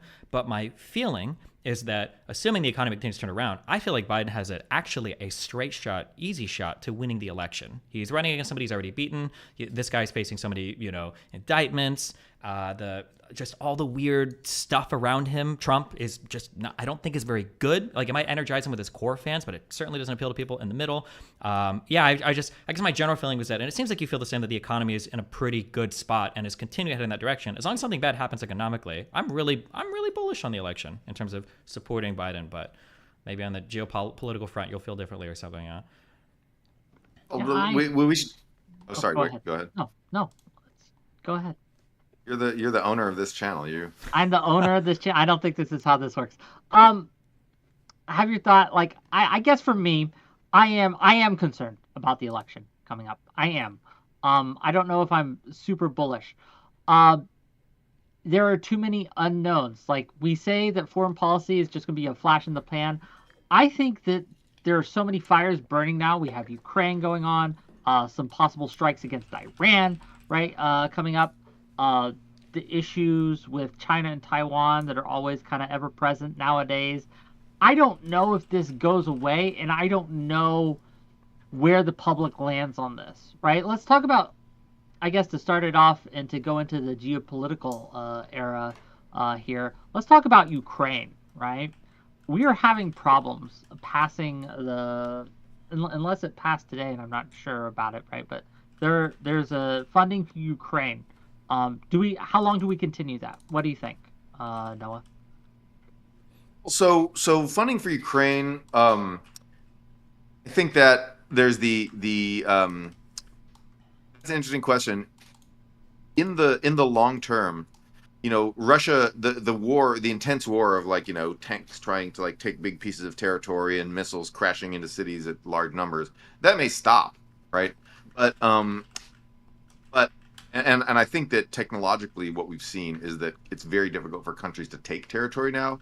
So it'll be very, very, very difficult for Russia to just roll over all of Ukraine, unless Ukraine gets completely exhausted and has no ammunition left to fire. They could do it, but I just don't think it's likely. We're in a World War I sort of situation, and you just didn't see countries roll over other countries in World War I at all. You saw countries just give up out of exhaustion. But then I don't think Ukraine's going to be able to easily take back the pieces of Ukraine that Russia still occupies, which is about 1/5 of the country. So Russia occupied 1/5 of Ukraine, and they're going to get to keep it, at least for the foreseeable future. And all the pro-Ukraine people are like, no, take back all the land. No, you can say that, and you can keep shooting at the Russians, but you're not going to take back that land anytime soon unless Russia collapses and Putin gets his head eaten by a bear or something, and so that's not going to happen.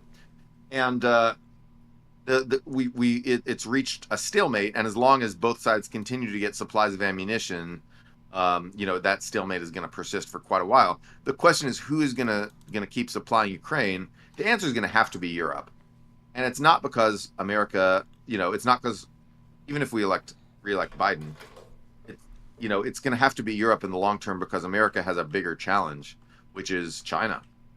China's like this 800-pound gorilla looming over geopolitics and conflict and stuff, and we are finding ourselves massively outproduced by China and increasingly outspent by China, which is not a place we expected to be years ago, although we should have if we had been smart, but we weren't.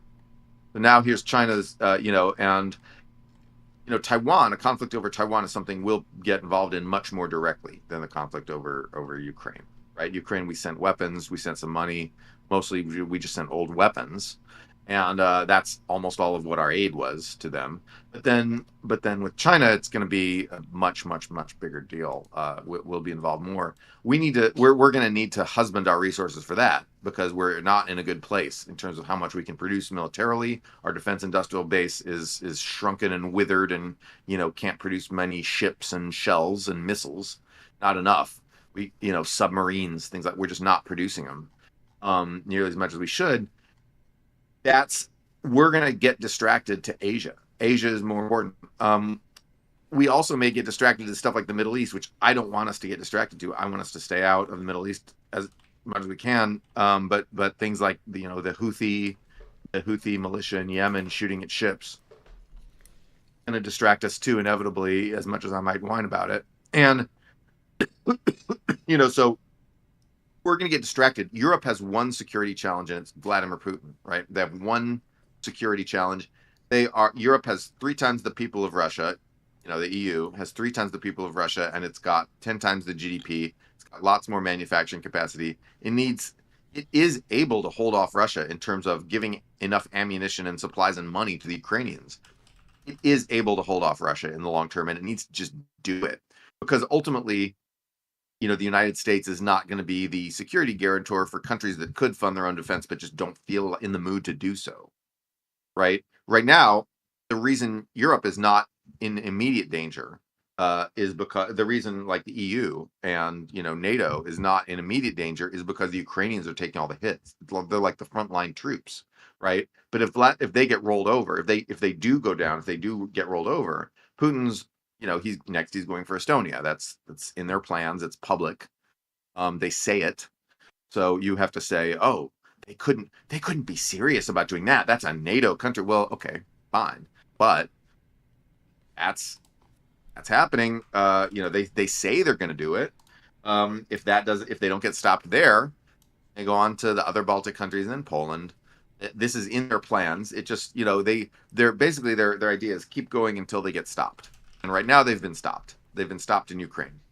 If that barrier crumbles, I'm just saying that sounds like. The question is, what's the next barrier? That sounds like we should be pouring everything we can into Ukraine to stop that from happening.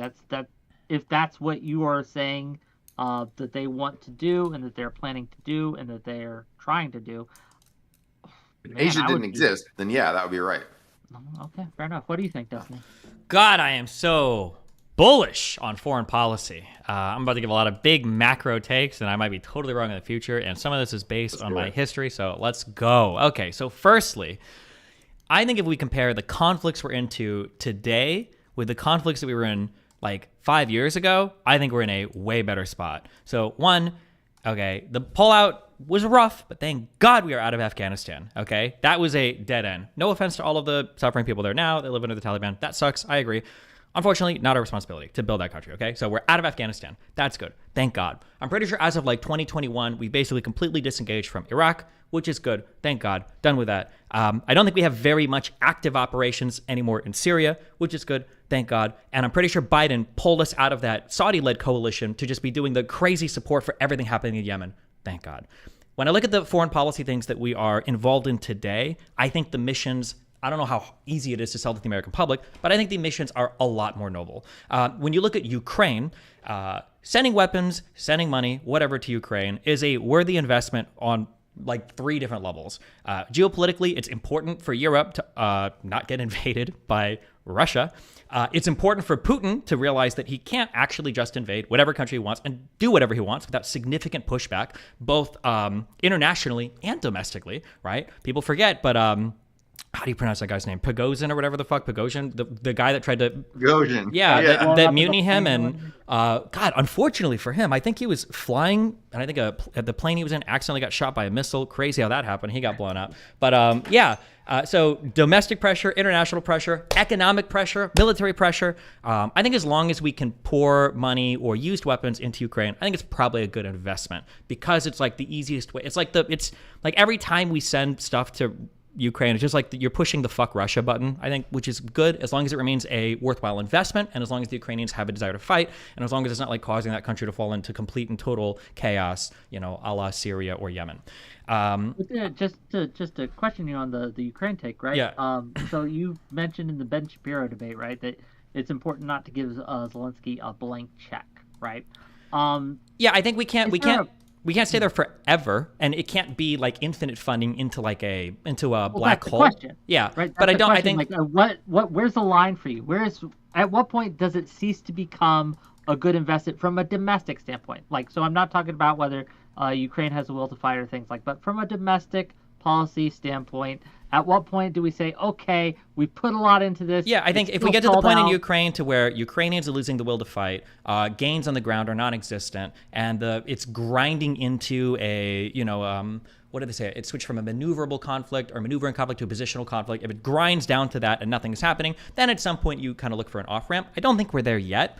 And I think when you look for the future of the military between both Russia and Ukraine, unless I'm missing something, I don't think the story ever gets any better on Russia's end. Maybe I'm discounting their military prowess, but when you're, knocking on North Korea's door, asking for munitions, I think you're in a much worse spot than Ukraine, who are getting trained up on F-15s, are potentially getting access to more and more advanced weaponry from the United States, getting more support from Europe. I feel like Ukraine still has a brighter future ahead of it in terms of what potential military support could look like. I think the sun is setting on Russia's military future in terms of at least we can do this or that. I don't know if there's a bright tomorrow for Russia. I don't know if it gets any better for them ever. So I think as long as we feel like we can continue to make investments in Ukraine and it's stopping Russia, I would say it's a good investment. Obviously there's going to be a line to that somewhere, but are they F-16s? I thought we were doing F-15s first. I don't know. So I think the Ukraine-Russia, I think that's a worthy, good cause to support. It's not a random Middle East thing where we don't even know, blah, blah, blah, blah, blah. I think it's a good support. Agree. Yeah. The mission in Yemen. The agree button. Yes, thank you. The mission in Yemen, I think right now is good. If the United States had any mission ever where we were the good guys, it would be ensuring global trade. If there was ever a time where the full force and brunt of the 7 million aircraft carrier, it's 13 or whatever, the aircraft carriers we have, the Navy we've got all the biggest, we've got 3 of the largest air forces and navies in the world, if you look at blah, blah, blah. This is what they should be used for. My understanding is, at least as of a few days ago, I don't think we've killed a single Yemeni citizen yet in terms of our strikes on missile platforms. I think we just blew up a surface-to-air missile in Yemen. Those are good missions, and I think the entire world appreciates those missions. So much so that when the UN Security Council was voting, in favor of or to abstain, even China was they tried to scold us you guys better be careful, but they didn't vote no on it because even they realized that, the peace deal that they've kind of crafted between the Emiratis, the Saudis, and Yemen kind of rests on the ability of the United States to stop this bullshit that's happening right now in the Strait of Aden or whatever. Yeah, so I think that mission is good. And then for Israel-Palestine, listen, it's Israel Palestine. What do you want me to say? Okay. Hopefully, at least the civilian deaths have decreased from the initial like invasion days, where sometimes we had days where Israel was killing 1,000 Palestinians. Hopefully, this conflict starts to wind down. I feel like the Middle East is like slowly moving in a good direction. We just have to figure out the Palestinian thing, but that's not going to get figured out until the Iranian thing happens. But at least when we look at like our support for Israel Palestine and we look at like bombing like Houthi missile bases, I think that our mission right now in the Middle East is way more noble than when we were in Afghanistan, Iraq, and kind of sort of Syria, where everything was a clusterfuck. And the Ukraine support I think is good too. So that, and then also, this is just my age. I'm 35. This is not based in logic at all. But since I was 1 year, I remember when I came out of the womb, they were delivering me, Omaha, Nebraska. And I came out of the womb, and I was crying. The doctor hit me, and he turned me over, and I saw on TV, China, huge threat, looming threat tomorrow. I've heard this for 35 years. I keep hearing it, that China's ready to take over the world. They're poised to do this, and every single time they're like on the way to do it, shit just seems to be falling apart for China, you know? That Belt and Road Initiative was supposed to take over the world, and then you hear like, well, actually, they mismanaged the fuck out of this. Or, you know, they've unleashed their population. They can have more children, but now they run into middle class problems. Or today, China's about to take over Taiwan and all this, but now they're having like an economic like collapse in terms of like the stuff that they're dealing with right now in China. Yeah. So, I've been reading a lot on this. Sure, subject. yeah. Okay. So I might be too optimistic, but I would say foreign policy-wise, I am super bullish right now. I feel good about everything. I don't know if Noah disagrees, maybe on the China takes, but yeah, that's my feeling. Well, I mean, to you, Noah, right? Like I know I've heard you've said it on my show, right? That we should just pivot away from the Middle East, right? Have I said that? No, Noah. Oh, I'm talking to you, Destiny. Sorry, my bad. It's not all about you. Sorry, okay? I feel that way sometimes. A little bit, okay? Yeah, you said on my show, right, that we need to just pivot away from the Middle East entirely, right? What does that mean exactly? Do we divest from Israel, right? Do we just stop supporting anyone in that region? What do you mean by pivot away? So one thing that you'll notice is that we're sending very little aid right now to Israel. During the time we sent Israel all this military aid, our aid was about 17% of their defense budget at max in a strong year, right? And you go back to like the 1990s, and Israel is completely dependent on America for its security, right? We fund their military. Then Israel got rich, right? They got rich on the software industry, and now that Israel basically, buy its own military, and we gave them money primarily. We didn't give them that many advanced weapons. They were good at making advanced weapons. We just gave them money to buy imported components and stuff that they needed for this, and keep their fiscal situation, blah blah blah. Now Israel can fight on its own, and we have actually the Congress has blocked Israel funding, supplemental Israel funding for this war. We have not. Only aid we've given to them was by executive order. We gave them a few shells, and it was not a large number. We transferred them from like our stockpiles, like we do to Ukraine, but a smaller number. So we gave them like a little bit of aid, but we gave them almost no aid really, and they can fight on their own. And the idea that there's a lot of countries where we basically have small bases to stop Iranian militias. So Iran can't fight on their own because they were never that good militarily, and because they have this demographic crisis where they're shrinking rapidly demographically. They can't get, back in the 1980s, they'd get these waves of human soldiers, to like run into the Iraqi guns back in the Iran-Iraq war. But now they can't. They don't have anybody. So right now, what they're doing is they're funding proxies. They're funding the Houthis, Hezbollah, Hamas, all these things that begin with H. And some other militias that don't begin with H, but whose names we don't know. And there's a bunch of like Iranian militias funded throughout the Middle East. They fight by proxy. They're basically these shit disturbers who just mail a bunch of money and send advisors to start conflicts and prosecute conflicts throughout the Middle East. And we've had a whole bunch of basically we're fighting that little Cold War. We're helping the hapless Saudi Arabians fight these little proxy wars by sending our own troops and our own to sort of counter exactly what Iran's doing throughout the Middle East. This is not necessarily the best investment. Houthis, that whether we should intervene really depends on how well we are able to protect global trade, because as long as the Houthis are still there firing those missiles at ships, it doesn't matter how many times we hit the Houthis. As long as ships are still scared to go near, ships are going to go around the Red Sea. I do believe in protecting global trade. I do also think we should note that that is not our trade. The United States does not ship things through the Red Sea. We are not nearby. It's not our trade, but I mean, like Europe, wants us to do Europe. something, right? They want us. Yeah, that's to, right. Yeah. But you know what? Guess who hasn't done anything? Europe. Yeah, Europe but that's is like, I mean, isn't America, that protect our trade? It's not our trade. Yeah, but isn't that like kind of the deal Europe's we have? trade? Like Fine. we're NATO, we're the And leader of it's the free China's world. trade too. Yeah. It's China's trade. So Europe is like, that's how China ships Europe all those cars it's selling. It ships them through the Red Sea. It doesn't ship them across the Trans-Siberian Railroad. It ships them through the Red Sea on a big, cargo ship. And it, that is their trade. They need to step up and join Operation Prosperity Guardian or even just their own independent efforts. They need to send their own ships. Like China is the one who's going to suffer massively if the Houthis interdict their trade to Europe. Europe will also suffer to some degree, but since Europe now has this giant trade deficit with China, China will suffer the most. China's the one that's going to be hurt by this, and yet China has, allowed and even encouraged the Houthi attacks in order to, increase global chaos and tie the United States down. Withdraw off the United States' resources. Do you think And just as to like do this, they've hurting their own trade. From like a security geopolitical question, do we want to give China an excuse to start flexing their naval might, through India, through the Arabian Sea? We want to give them them building that up and doing that. Why? What's the rationale? We want them doing that. Oh, because that will divert their resources from trying to take over Asia, which would involve a really, really giant, bloody World War III. And, getting them involved in protection of trade, projecting power, sailing their ships over to the, Arabian Sea and Red Sea and Persian Gulf and all those areas. That, first of all, that's the behavior of a responsible power.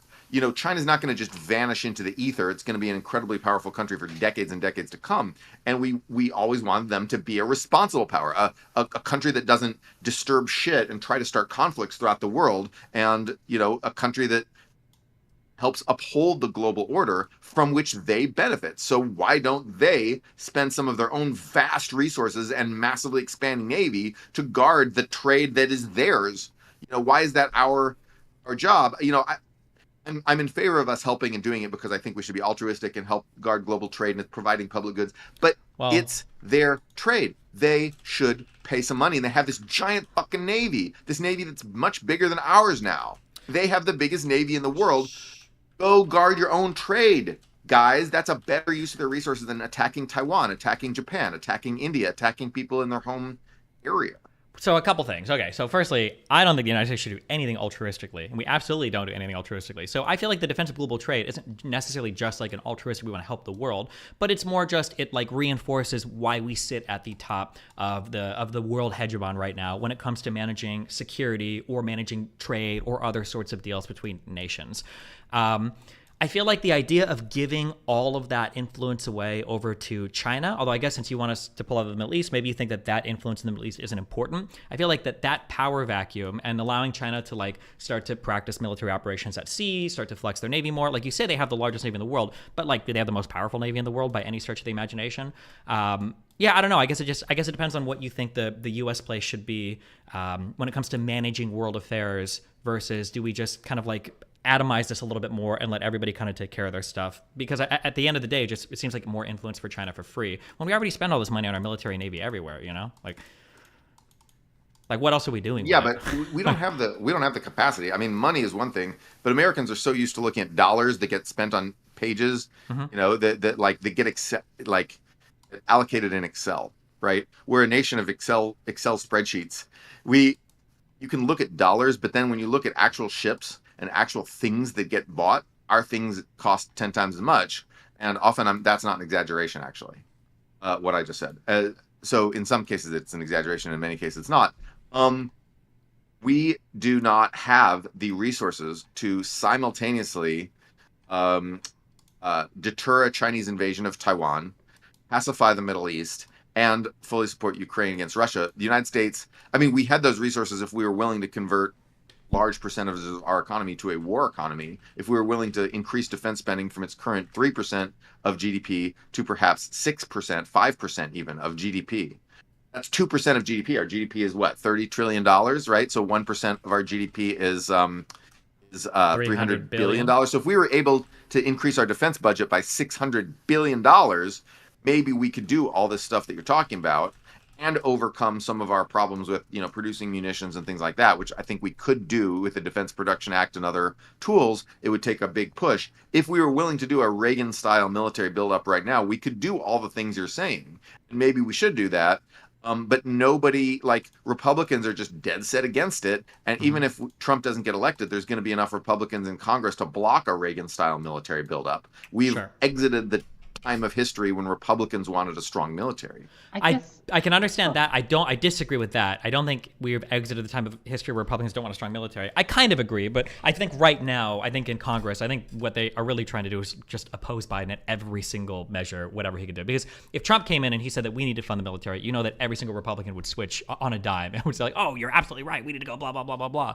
I think for evidence of this, you just look at the massive support for Trump when it came time to bombing Syria as opposed to when Obama was bombing Syria, or when Trump signed off on moving the embassy to Jerusalem, or when Trump signed off on hiding how much drone striking was going on in Yemen, or when Trump talked about Jesus. I think one of the most like cartoonishly villainous things I've ever heard a U.S. president say in my lifetime, that sounds like what all the liberals used to accuse Bush and Obama of doing, is when Trump was like, "We're going to go to Syria, we're going to take their oil fields, we're going to take their oil fields, we're going to run them, and we're going to take all the money from them." And I'm pretty sure Republicans are like, "Yeah, let's do it, Trump."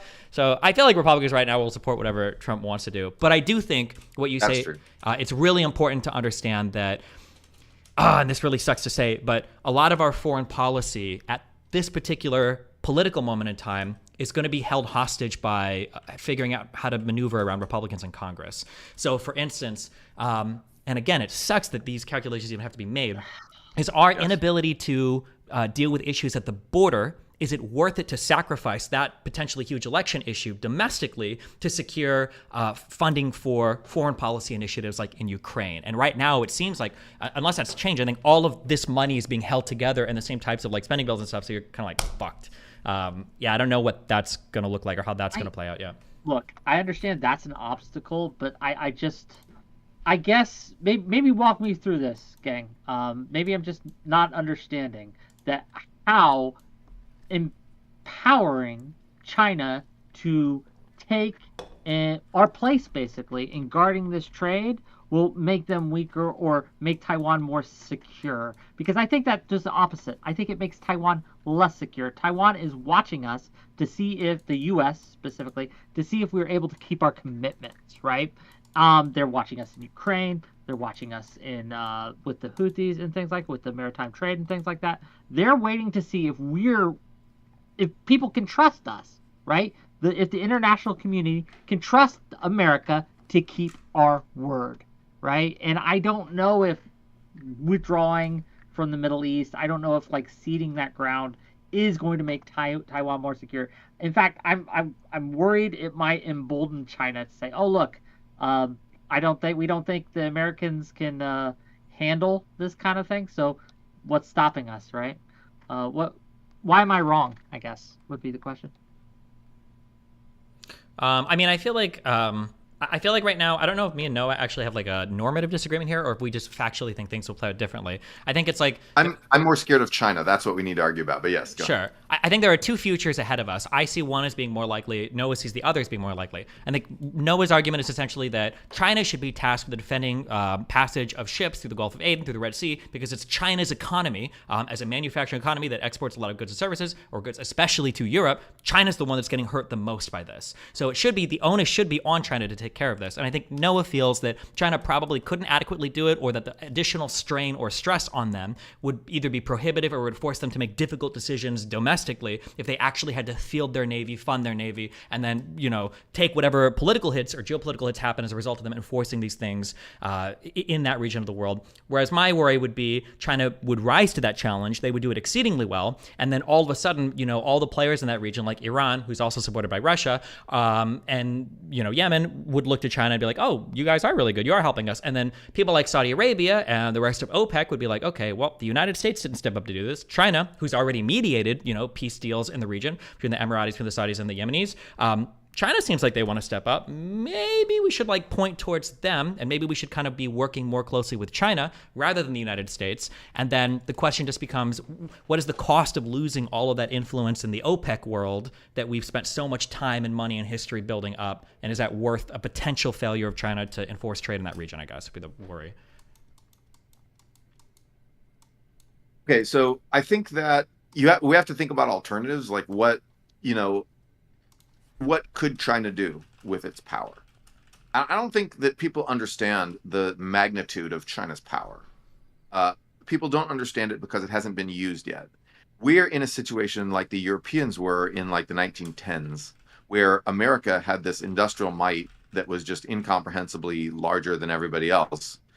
But Europeans didn't understand that this could be used for war, that this could be used for military purposes. And they just did not, and then World War I came, and we came in at the end of World War I, and we sort of tipped the balance. But even after that, they still didn't quite understand. Only in World War II did they understand. Only when suddenly America just single-handedly outproduced everybody else, just with this massive effort, without even spending that much of our GDP on war production compared to other countries. United States was just like, boom, we built this monster fleet. So in a thing I like to quote about World War II is that at the beginning of the war, we had 6 modern aircraft carriers and Japan had 10. And most of the famous battles you hear about were fought using that small number of aircraft carriers. Then we built a fleet of 141 aircraft carriers. And by the end of the war, we had 100-something aircraft carriers just flooding the waters around Japan. And they were better than the ones that existed at the beginning of the war. And so that was an example of our industrial might. We did not even devote that much of our national resources toward building the aircraft carriers, because at the same time, we were building insanely large fleets of bombers and fighters to annihilate Germany. Do you think reproduce that kind of fleet? Yes. Damn. Yes, they can. I don't know. More. Yes. Well, I feel like people do not understand the United States' shipbuilding capacity to China's right now. China can produce 200 times the number of ships America can. Yes, many of those are commercial ships that aren't as militarily sophisticated as the top-of-the-line ships, but top-of-the-line ships are good, but they get, eventually just attrited and taken out by some random missile. And, so the point is that 200 times, they can outproduce us by 200 times in terms of ships. And in terms of missiles, you get a similar thing. And artillery, they haven't even started to build artillery yet. But in terms of missiles, they can produce so many more missiles than we can. Their manufacturing capability, China's manufacturing right now in terms of actual gross value added, in terms of the actual price people pay for stuff, is equal to, it is greater than the United States and Europe combined. In 5 years, China built more high-speed rail than exists in the rest of the world, counting Japan, counting Europe, all those countries together, combined. China built, in 5 years, more high-speed rail than exists in the entire rest of the world. And China went from basically no presence in the car industry to being the world's largest exporter of cars in general, of autos, largest auto exporter in 3 years. You cannot imagine the size of the factories, the amount of labor and capital and resources that goes into this stuff. Can we choke off their oil with a blockade? No, we can't. We cannot do that. Number one, because we don't have the ability to interdict. We have the ability to interdict about 20% of the ships that go from the Middle East with a distant blockade, according to estimates I've seen. We can't even interdict all those ships. We don't have the technological capability to do that. Even if we did, China can, in a war situation, China can easily make oil from coal, as Nazi Germany did. It is called the Fischer-Tropsch process. China has enough coal to keep them going for several years while they keep their insane levels of production going and annihilate our military by just overwhelming it. People do not understand the magnitude of China's power because it hasn't used it yet. And you got to look at the numbers. The United States' defense industrial base is so fucking shriveled, people don't even understand this. In 1996, we were able to produce about 1 million artillery shells per month. Now, after this 4-year project by the Defense Department to ramp up our artillery production to support Ukraine. We hope to be able to produce, after a 4-year ramp up, 100,000 shells per month. Are we percent of what we were able to produce in the 90s? Okay, I'm about to ask the nerdiest fucking question in the universe. Have you ever played a game called EVE Online? No. Where are you going with this? Well, I know a lot about it. Okay, no, it's fine. But yes, I know about it. It's funny because I play that game, unfortunately, too much. But I feel like there's a lot of military stuff in that game that also seems to carry over to real life. And I think one thing that people dramatically underestimate, and I think this has been shown in the Ukraine-Russian conflict, is electronic warfare is unbelievably important. And I think the sophistication of your military can easily make it 50, 100, 500 times better than somebody being able to mass produce trash. Now, I'm not saying that all the Chinese military capabilities or naval capabilities will be bad, but I feel like if I had to, bet on one aircraft carrier in the United States that's supported by a full fleet versus, 50 times more ships, supported by China, I feel like the United States' ability to do recon, to do long distance strikes, to disable through either electronic warfare or long range weapons or other means, enemy offensive and defensive capabilities, the idea that just because you can make a lot of stuff means you can win. I mean, look at the Spanish Armada? Weren't they basically completely and utterly destroyed by a bunch of smaller ships that were just more maneuverable? I think that those lessons still carry through to today, where I don't know if we've seen any evidence of China being able to conduct widespread, sophisticated military operations in a large theater of war. I don't think that's ever been shown. I don't know if they even have the capability to do it. And I feel like I understand the manufacturing scares from another point of view, that like they could out-manufacture like artillery shells and stuff, but I don't know if that's going to be determinative in solving long-range, long-scale conflict that involves the coordination of so many highly sophisticated military forces. But Yes. also I don't know. They will We be able to know, do right? it. Because we haven't Yes. seen anything from China. Yeah. I will tell you why they'll be able to do it, because they will learn. Because in the course of a long war, which they can sustain, and we, with our current capabilities, cannot, in the course of a long war, militaries learn. Humans are smart. They learn how to do things. The United States at the beginning of World War II was not incredibly competent at war. We, in the initial surface engagements with Japan, we lost them all, because Japan had been fighting for a while and we had not, and Japan knew how to fight. That didn't matter. We have overwhelmed them. The United States did not, in World War I, our soldiers got killed at I think a 5-to-1 ratio versus the Germans. We were that incompetent in World War I. People do not understand how incompetent the United States was in World War I. When we took our manufacturing capability and our large population and all these advantages that we had, we started trying to turn them toward war. We didn't even learn to be good over the entire course of our involvement, of our 1 year or something involvement in World War I. And then in World War II, it took us years to gain the competence that we eventually finished the war with. We eventually finished the war knowing how to do everything, being better than everyone else qualitatively as well as quantitatively, because we learned. And people do not understand that Germany actually had better technology than us in many areas. My grandfather, he was a bombardier. One of my grandfathers, the other was an infantryman, but my bombardier grandfather, one time their plane was grounded for a day, and it was very lucky because almost all the bombers in their entire wing were wiped out by an attack by experimental or sort of novel Messerschmitt jet fighters. Germany had jet fighters. America didn't have jet fighters till later. We didn't even have jet fighters. Here comes a bunch of German jet fighters out of nowhere and just wipes out this bomber wing. We overwhelmed Germany. There was never any question that they could beat us, even though they had jet fighters. They had ballistic missiles hitting London at the time we were annihilating their empire. They had ballistic missiles in World War II. We didn't have ballistic missiles. We didn't know what the fuck that was.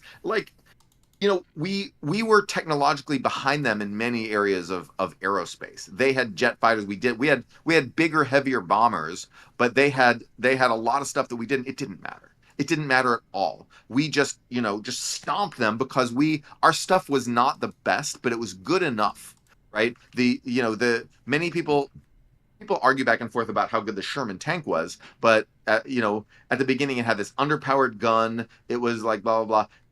We had a lot of them, and we just, we massively overwhelmed them.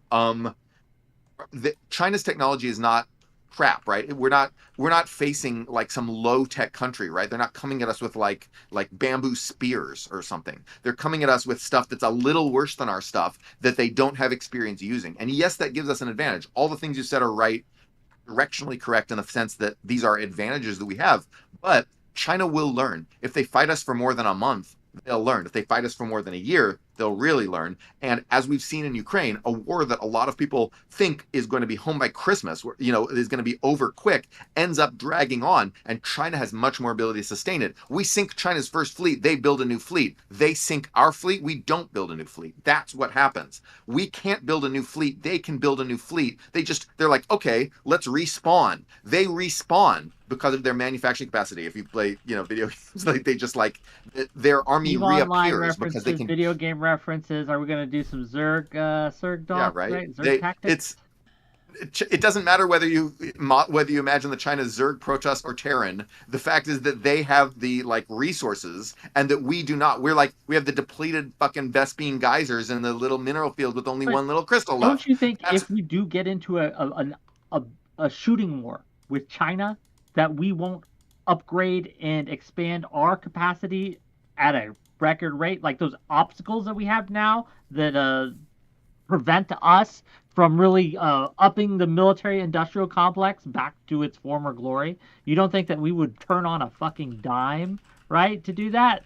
I absolutely believe. You don't think so? We will turn. We will turn. You're right. It's a good question. It's an important point. We will turn, but we will not turn on a dime because we have created an entire system of regulations and rules and institutional incentives and blah, blah, blah, enforced by every court in the country, enforced by our court system to stop us from doing exactly that. Since World War II, we created a layered defense in depth against building anything in this country. And we can get rid of it, and we will get rid of it. And a shooting war will provide us with incentive to get rid of it should we choose to rise to the challenge. But there's no guarantee we rise to the challenge. You can easily imagine a shooting war with China where the Republicans are all like, Biden got us in, Democrats get us into this. We have no business being there. Who cares about those Asians? And blah, blah, blah, and blocking all stuff. Because that's what they're doing with every other conflict. So, of course, they're going to do that. And then every fucking NIMBY out in the entire country is like, well, you're not building a defense plant next to my nice view. And then we have to spend 2 years wrangling with them. And then all the progressives who are part of the Democratic Party, who are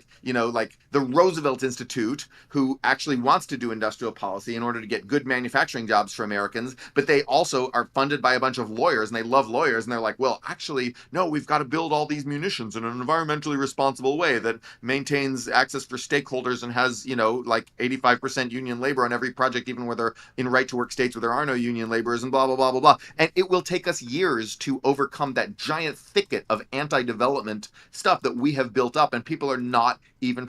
People do not understand. We cannot build houses currently. We cannot build trains currently. We cannot build...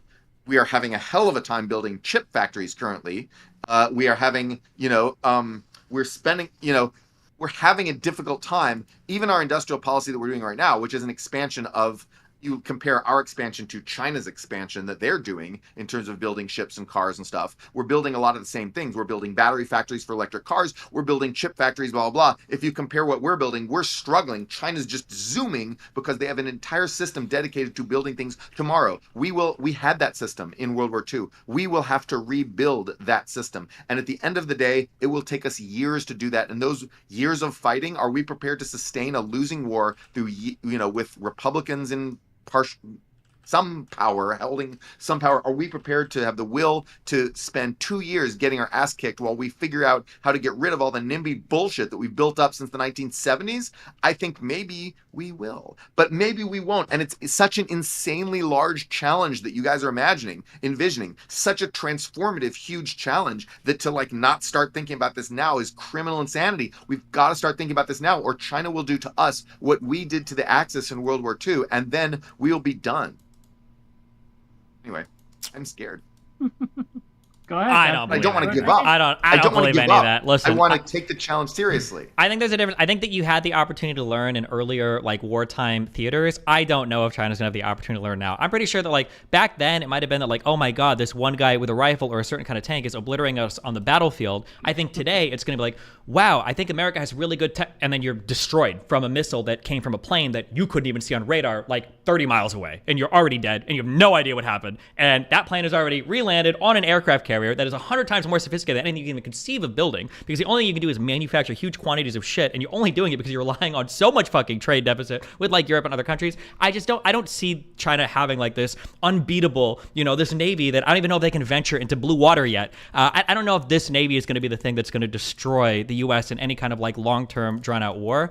I'm writing a lot on like feels and bias here, because I've always heard this thread of like the looming China, the looming China, the looming China, and then you also hear these things of like, well, it's a dictatorship, like Xi can do all these things and he can just order it, it'll happen, and it's like, okay, well, them taking over all of Africa with the crazy loan programs didn't seem to work as effectively as I thought it would. Them doing like this Belt Road and taking over all of Asia doesn't seem to work as well as we thought it would.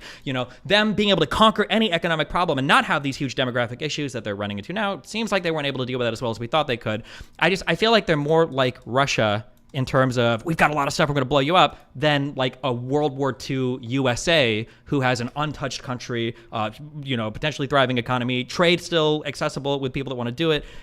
Whereas China would lose, I would imagine, a ton of trade partners if they were engaged in conflict like this.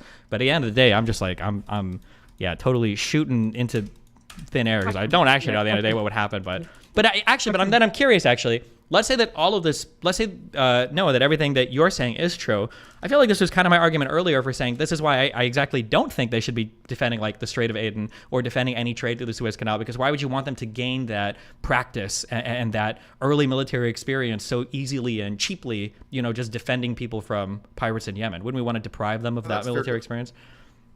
That is a fair question, yeah. So that is one place where getting China to take a more active role could hurt us, because it could get them some of the experience that would allow them to win at the outset of a war instead of having to learn over the course of years to beat us in a war. Mm-hmm. So that's actually good.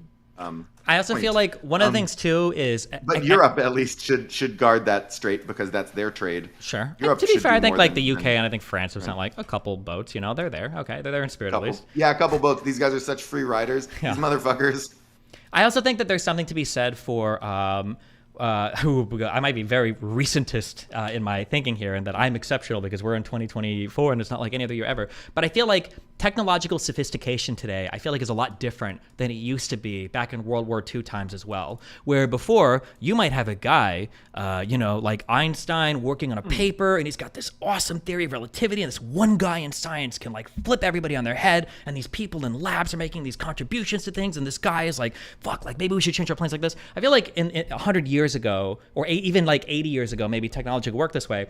Whereas today, it's like you need like 100 people grinding in labs, doing insanely expensive tests in equipment that's only available to some people in the world, like sharing their results with other like high-level people.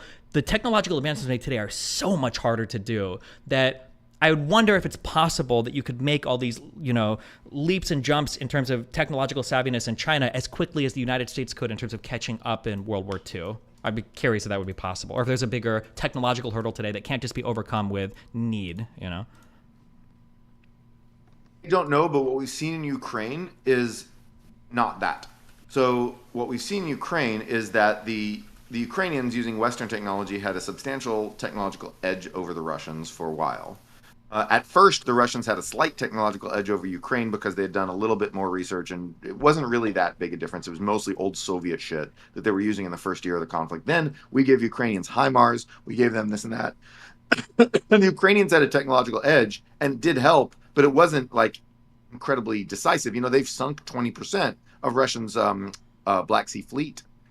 With no navy of their own, they've sunk quite a bit of Russia's fleet. So it does help. Like there's a lot of it does do something, right? The idea, though, that technology has technological asymmetry has changed to the point where it's this overwhelming thing that can compensate for just absolutely overwhelming differences in productive power. I think it can. Absolutely.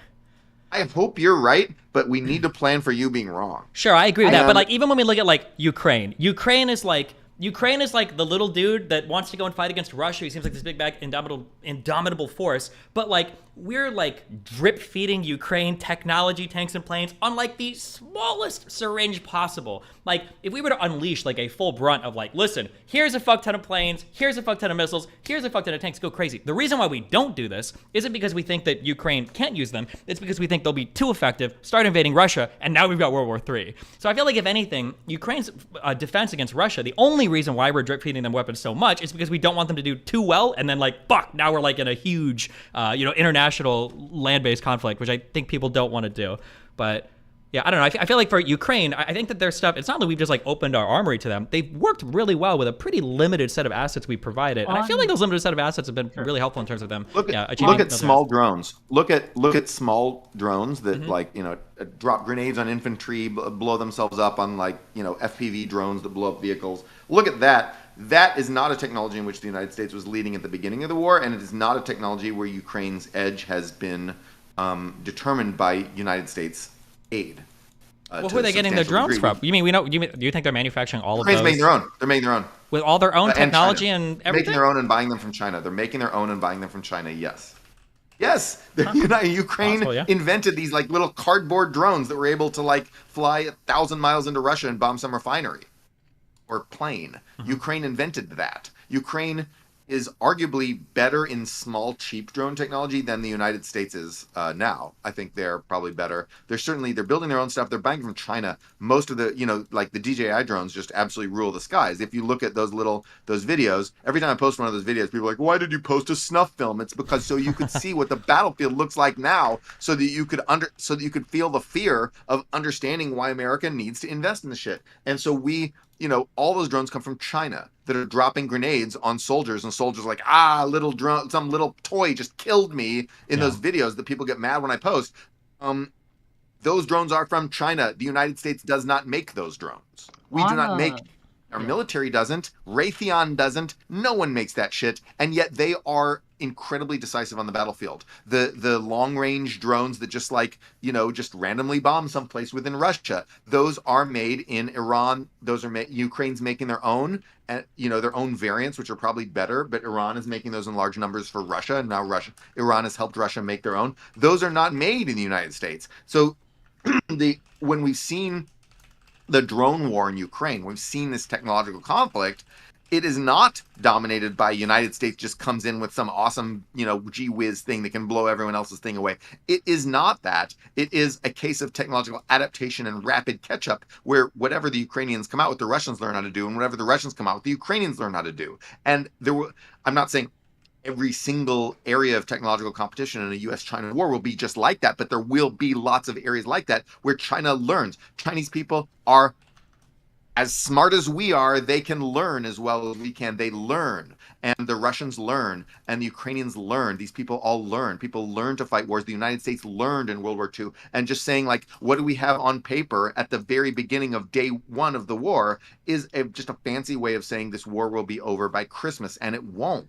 Anyway. Sure, I guess, yeah. And then you can have the final word on my response. I understand what you're saying. I'm sure that Ukraine has made good investments into maybe the small drone tech, but I feel like the reason why the United States would be lacking there is because I don't know if we would ever use tech like this in the battlefield. Like in Russia, Ukraine, they might have the small drones to fly over and drop the grenade, and the Russian soldiers might not like that. But I feel like if they were fighting the United States, we would just have control of the skies, and we would just bomb the fuck out of anything from airplanes, miles and miles and miles away that they would never even see. We wouldn't be wasting time on grenades from small drones. We would be firing missiles, air-to-surface missiles that would destroy an entire, troop position rather than investing so much in small drones. Maybe that would be different. Maybe not. I'm not sure. I don't know if we've seen Jordan the other day. What? Soldiers in Jordan. Just several American soldiers died in Jordan the other day. 3 American soldiers died and several wounded. Mm-hmm. What did it? Probably drone attacks. Yes, a drone attack from a random militia with an Iranian drone that uses the motor from a lawnmower. Mm-hmm. Yeah, I mean, like I said, in small-scale conflict, yeah, for sure, but we're not at official war with Iran or Syria. If we were, I don't know how relevant. I don't think small drones would have saved Saddam Hussein in the first or second war in Iraq. No amount of small drones because Russia has some of the best electronic warfare in the world that stopped small drones getting through. and small drones still get through in decent numbers from Ukraine to attack Russian positions and destroy their stuff. Okay. And you can invest in defense, but it's not like this thing where you have this magical supreme technology that can compensate for this insane production asymmetry. We don't have a magic button we can press to down all the fleets of Chinese drones from the sky at a very cheap price point. We're trying to invent that now with laser weapons, right? We're trying to create that thing, but it's not clear if it can be created, and it's not clear, because China at the same time will be racing to and is racing to probably figure out ways around that. Certainly, the Russians are racing to figure out ways around Ukraine's drone defenses, and the point is that there's if you look at the history of any war, it's not just what the countries have at the beginning that matters. It's what the countries build during the course of the conflict.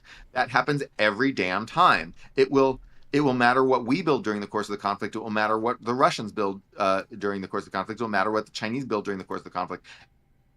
That's what ultimately determines it. It's staying power and adaptability that win wars. It is not like your initial stockpile. Technology has not changed to the point where nobody learns things and nobody develops new things.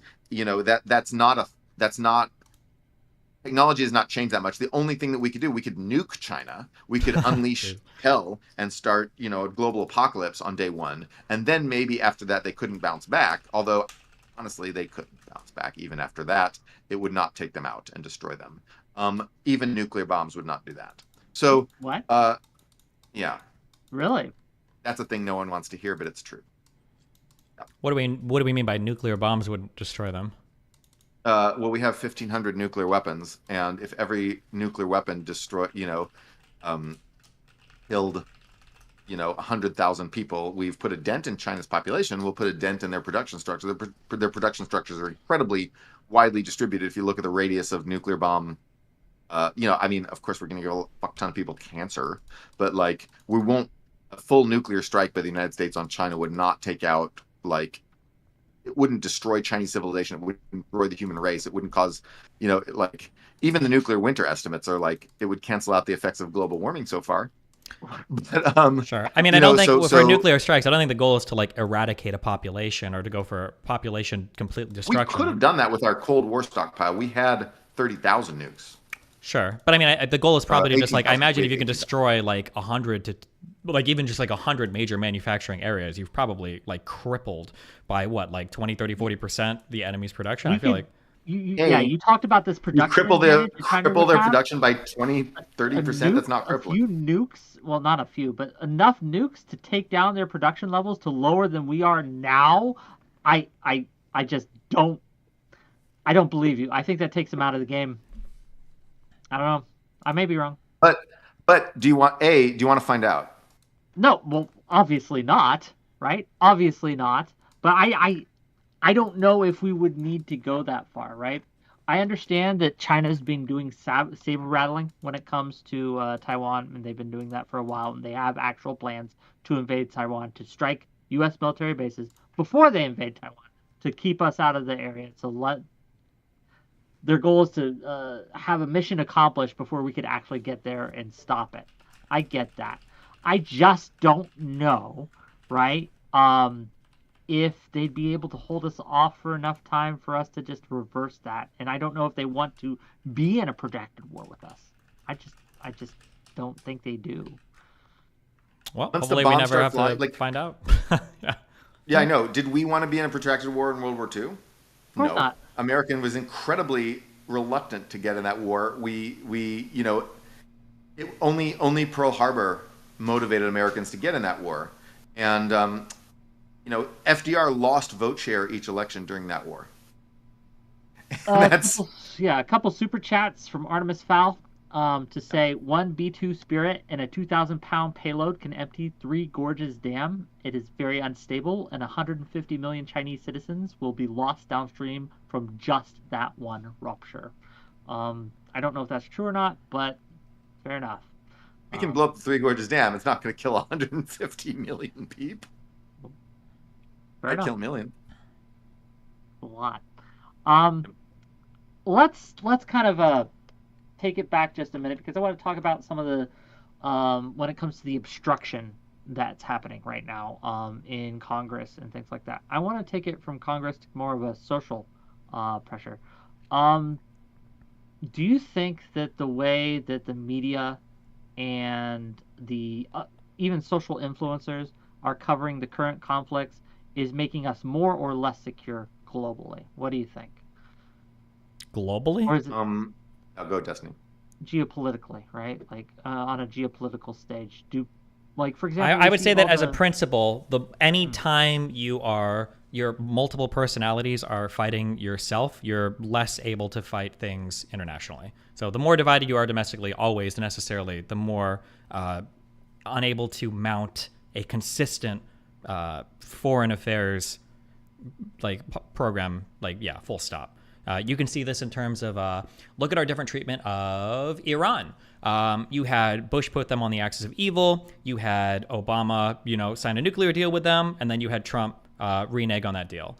Look at Cuba. We have the indefinite embargo, blockade, whatever you want to call it, however you want to say it plays out. You had Obama, thawing that relationship and I think approving flights back to Cuba. I think Trump canceled those again, or at least his administration, I think, took those back, that you can no longer fly to Cuba now as a civilian or a commercial plane. Look at the position towards Israel. You had Trump, who basically would have supported Israel doing anything. When the embassy was moved, was that the same time the Golan Heights were annexed as well? Was it with the moving of that embassy, or was that annexation earlier? No, that was 1991. That was way earlier. Sorry, when they formally annexed it. And then compare now to Biden, who's trying to hold the reins back a little bit more on Israel. I don't know if Trump would be doing it. Or maybe it was just a recognition of such. Yeah, I think when we're divided amongst ourselves internally, it's very hard to have a consistent international foreign policy presence. Yeah. Has Biden, on that note, and I'm just curious, do you think that Biden has made us more secure globally, or has he made us less secure globally? On the whole, on the average, what do you think? For me, I would say more. Like I said in my whole spiel initially, I think all of the foreign policy events and affairs that we're involved in now, I think we have much better reasons to be involved in. And I think reducing the involvement in that Saudi-led coalition in Yemen, and I think pulling out of Afghanistan, being done with Iraq, I think that the missions that we're involved in now, it's all kind of one consistent enemy, like this Iran, Russia, China thing. I think is a better direction than what we've been in for the past 20 years. I agree with that. Fair enough. To you, Noah, right? We talk a little bit about social media influence on the economy, the Vibe session, right? We know what that is, how a lot of social media influence. You're looking at me like you don't know what that is. Social media influence vibes, yeah? No? Yeah. Do you think that plays out in foreign policy as well, right? Do you think that their social media influence and things can make us statistically significantly less secure or not, right? What do you think? Yeah. How? Can you elaborate, please? I'm trying to get some discussion. So, a typical close election to Trump, that's ballgame. How so? I think perception is really important, right? And if social media changes your perception of things, it changes people's actual support for things. So, yeah. Yeah, you don't have to persuade that many people to tip a close election to someone who actively wants to roll over for the Axis powers. Damn. Do you think that Hassan is a national security threat because of his takes? I mean, well, if you're talking about tipping it to the Axis powers, right? You only need a small influencer, right? Hassan isn't small. Yeah, but national security threat. Can we get you on record? I don't know if he himself is big enough to do anything to tip an election. I mean, obviously, he's a bad guy with a lot of bad takes, right? He's like his whole thing is just casting that America is terrible. He is like he's an Axis supporter. He is a supporter of the Axis powers, and he is working for the destruction of America, his own country. That is bad. I think that's is he important enough by himself? I mean, channel's lost a lot of its popularity, right? Fewer people are watching him. I don't know. I don't know. Actually, you guys are much more capable of giving an answer to that than me, because I don't know how powerful Twitch streamers are. I don't know how much influence they have. I don't know how much audience they really have. So maybe no one's paying attention to what we're saying right now. I don't know. And also, like, maybe all the people he's talking to are just a bunch of like leftist kids who would have believed all the same things anyway. Like, I think that's true with Chapo Trap House. I think that Chapo Trap House didn't change anyone's mind. They just provided entertainment that was consistent with people's pre-existing beliefs by saying all the stuff they said. And I think that that's then again, you see research papers that show that, like, there's a Fox News effect, where when people watch Fox News as their main news source for like a long time, they drift in the direction of the Republican Party. It's not a huge effect, but it's like enough to potentially tip elections. So Fox News has had a real effect. The question is the sort of like leftist anti-American podcast ecosystem robust enough to do something on the level of Fox News? I think there's a chance it is. Oh my God, no! Did you see the that YouGov page where you can track how people feel like the economy is going and then base it on party affiliation? Yeah. It's the instantaneous switch back and forth depending on who's president versus what your vibes feel like for how the economy is going. It was there for the Democrats. For the Republicans, though, oh my God, it was insane. Like, as soon as Trump's in office, the economy's going great, everything's fine, blah blah blah blah blah. And then as soon as Biden takes in office, it's like everything is fucked, everything's horrible. People's sentiments on the economy and everything, I think, very closely match the news they consume, sometimes even more so than the daily prices and everything, or whatever they think they see. All the prices I pay at the pump and blah, blah, blah, blah, blah. Like, I can't tell you how many, no offense, not to be mean or classes or whatever, I can't tell you how many, like, 30,000 a year, 35,000 a year, like, Trump supporters are talking about how, like, the Trump tax cuts, like, changed my life. But then in the next breath, we'll say things like, I don't think the Biden child tax credits, like, matter at all. That's just, like, stupid, blah, blah. It's like, how can you have both of these opinions? Like, yeah, I don't know. I think it's wild, but... Yeah, one of the reasons I'm asking is because I see a lot of studies recently, right? Like, that show at least the younger generation has much different foreign policy opinions, especially on the Israel-Palestine conflict, right? How do we deal with that, right? What are we going to do about that long term, right? Do we just kind of have to let it ride? Is there a way we can change their minds? Do they just have to grow out of it? What are our thoughts here?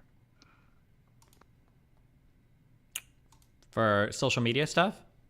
Yeah, well, for just the youth in general, right? I think, like, young people are always, I've said this for a long time, like, young people today are insanely radicalized and insanely opinionated and insanely stupid, and that is every young person ever throughout all of human history. We just see it a little bit more now because of social media. Like, people think today that young people are exceptionally insane, but I mean, like, young people have always been insane. You're young. I mean, like, it's not even like a slight, like, you should be crazy when you're 18, 19, 20. Like, if you're like a super reasonable 20-year-old dude, what the fuck is wrong with you? You should be reading Ayn Rand or being like a Marxist-Leninist or protesting against whatever the fuck you just saw today, or heard about at Starbucks. Like, that's what kids do. They should be.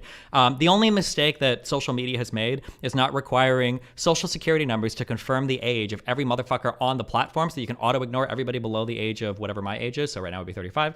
And then the second mistake is people overemphasize the importance, not to sound mean, this sounds really mean, I don't mean to sound that way. And if I was young and I heard somebody say this, I would also hate them. So, I accept your ire. People just think that young people's opinions aren't too important. They got too much power to cancel people on Twitter. They think that they're important, their opinions matter because they, get 100,000 retweets on a whatever. But the reality is, at the end of the day, they don't vote, so politicians don't do anything about what they want. They continue to complain about things and wonder why it doesn't change, and then they show up at the polls in the lowest of any demographic ever. And then eventually they grow up a little bit, and you're like, you know what? Actually, now that I have a kid, or now that I live in a city and have to walk to work, having homeless people screaming at me and not knowing if they're going to, like, walk away or try to kill me actually does kind of matter to me a little bit more. Or now that I'm 26 and my parents' health insurance kicked off for me, and now that I'm, like, working a job, you know what? Things like taxes actually kind of do make me feel a certain type of way. So, I mean, yeah, I think the mistake is on both sides. The mistake is on people looking at kids and being like, oh, they're radicalized. Yeah, you remember Vietnam, or all children ever are radicalized. And then the mistake on the other side is like, we need to do something to appeal to these voters at 20 years old. It's like, well, they don't vote and they'll grow up. Who cares? That's my take on it. Thoughts? No, pretty much agree. Hit the agree button. Here I defer to you guys. Like, I'm talking to mostly, like, most of my audience is older people. It's people with jobs. People who, like, want to read about some economic stuff. There's a few young people who read my stuff, absolutely. But also, you guys get much more direct feedback than I get. You know, I see people on Twitter, but Twitter is just like a den of psychopaths and like bots and, you know, foreign people and pseudonymous shit disturbers. And you guys see direct feedback on your shows a lot. And so I think you guys have more of an intuitive sense of this than me. I'm much too new at the game, much too small to see to like. Most of the comments on my stuff are just like, "Oh, you suck, go KYS" and shit like that. But yeah, right. I do have a couple super chats actually. Speaking of direct involvement, Parallax for $5 says the Huanghe is a priority. They're already dealing with a freshwater crisis. It's an easy win, in referring to China. And from Pondering Politics for $20, great point from Noah. Who thinks we'd politically unite as a country in the event of a direct war/crisis with China or Russia if a Democrat is president versus a Republican? As much as I hate to say it, I think enemies actually unite people pretty well. I think if we had a common foreign enemy, I think the American public would unite again. I would hope, but I don't know. I would hope. I don't know either. I guess maybe. What do we see? Can I interject there? Oh, by all means. We've had 2 tests of this recently. They're not full tests. COVID and Russia, Ukraine. Both initially united us in this big. Oh, we've had 3 tests. I'm sorry, 9/11. All of these initially united us very strongly. If you look at polling support, it was incredibly bipartisan in support of Ukraine. You know, you've had Republican governors, you know, enacting social distancing mechanisms in the early days of like March 2020. And you had, it's different because it's a disease. It's not really a war, right? But let's say 9/11, you had this massive outpouring of support for the Bush administration and for strikes in Afghanistan, you know, retaliation and getting the Al-Qaeda guys. You saw over time that consensus break down. And, you know, I that doesn't mean I'm blaming everybody, both sides, blah, blah, blah. You know, obviously the Iraq war was a gigantic blunder that, you know, Bush never should have done, that killed a lot of the consensus we had. But you saw support for, basically you saw bipartisanship erode over time in these cases. Republicans started out very strongly anti-Russia, very strongly supportive of Ukraine. And then over time, you saw from, you know, the MAGA right, which, you know, were getting they were getting their talking points from the Kremlin through various sources, but someone had to believe that shit and disseminate it on our side, like just like mind control them. You saw partisanship erode support for Ukraine. You still see many Republicans support Ukraine. However, there's a critical mass of MAGA Republicans who've decided that Ukraine is evil and they've bought every line the Kremlin throws at them, that are, you know, blocking aid right now, where aid to Ukraine is actually dried up now. And so you saw it become partisanized over time, even despite this initial surge of bipartisan agreement. And I think in a war with China, there would be this so China might open a war by you know, destroying our bases on like at Okinawa and the Philippines, right? Because those bases could spoil an attack on Taiwan because they're very close to Taiwan. They open they Pearl Harbor us, they killed some thousands of American service people and blah, blah. Whoever's president, a Democrat is president, a Republican is president, doesn't matter.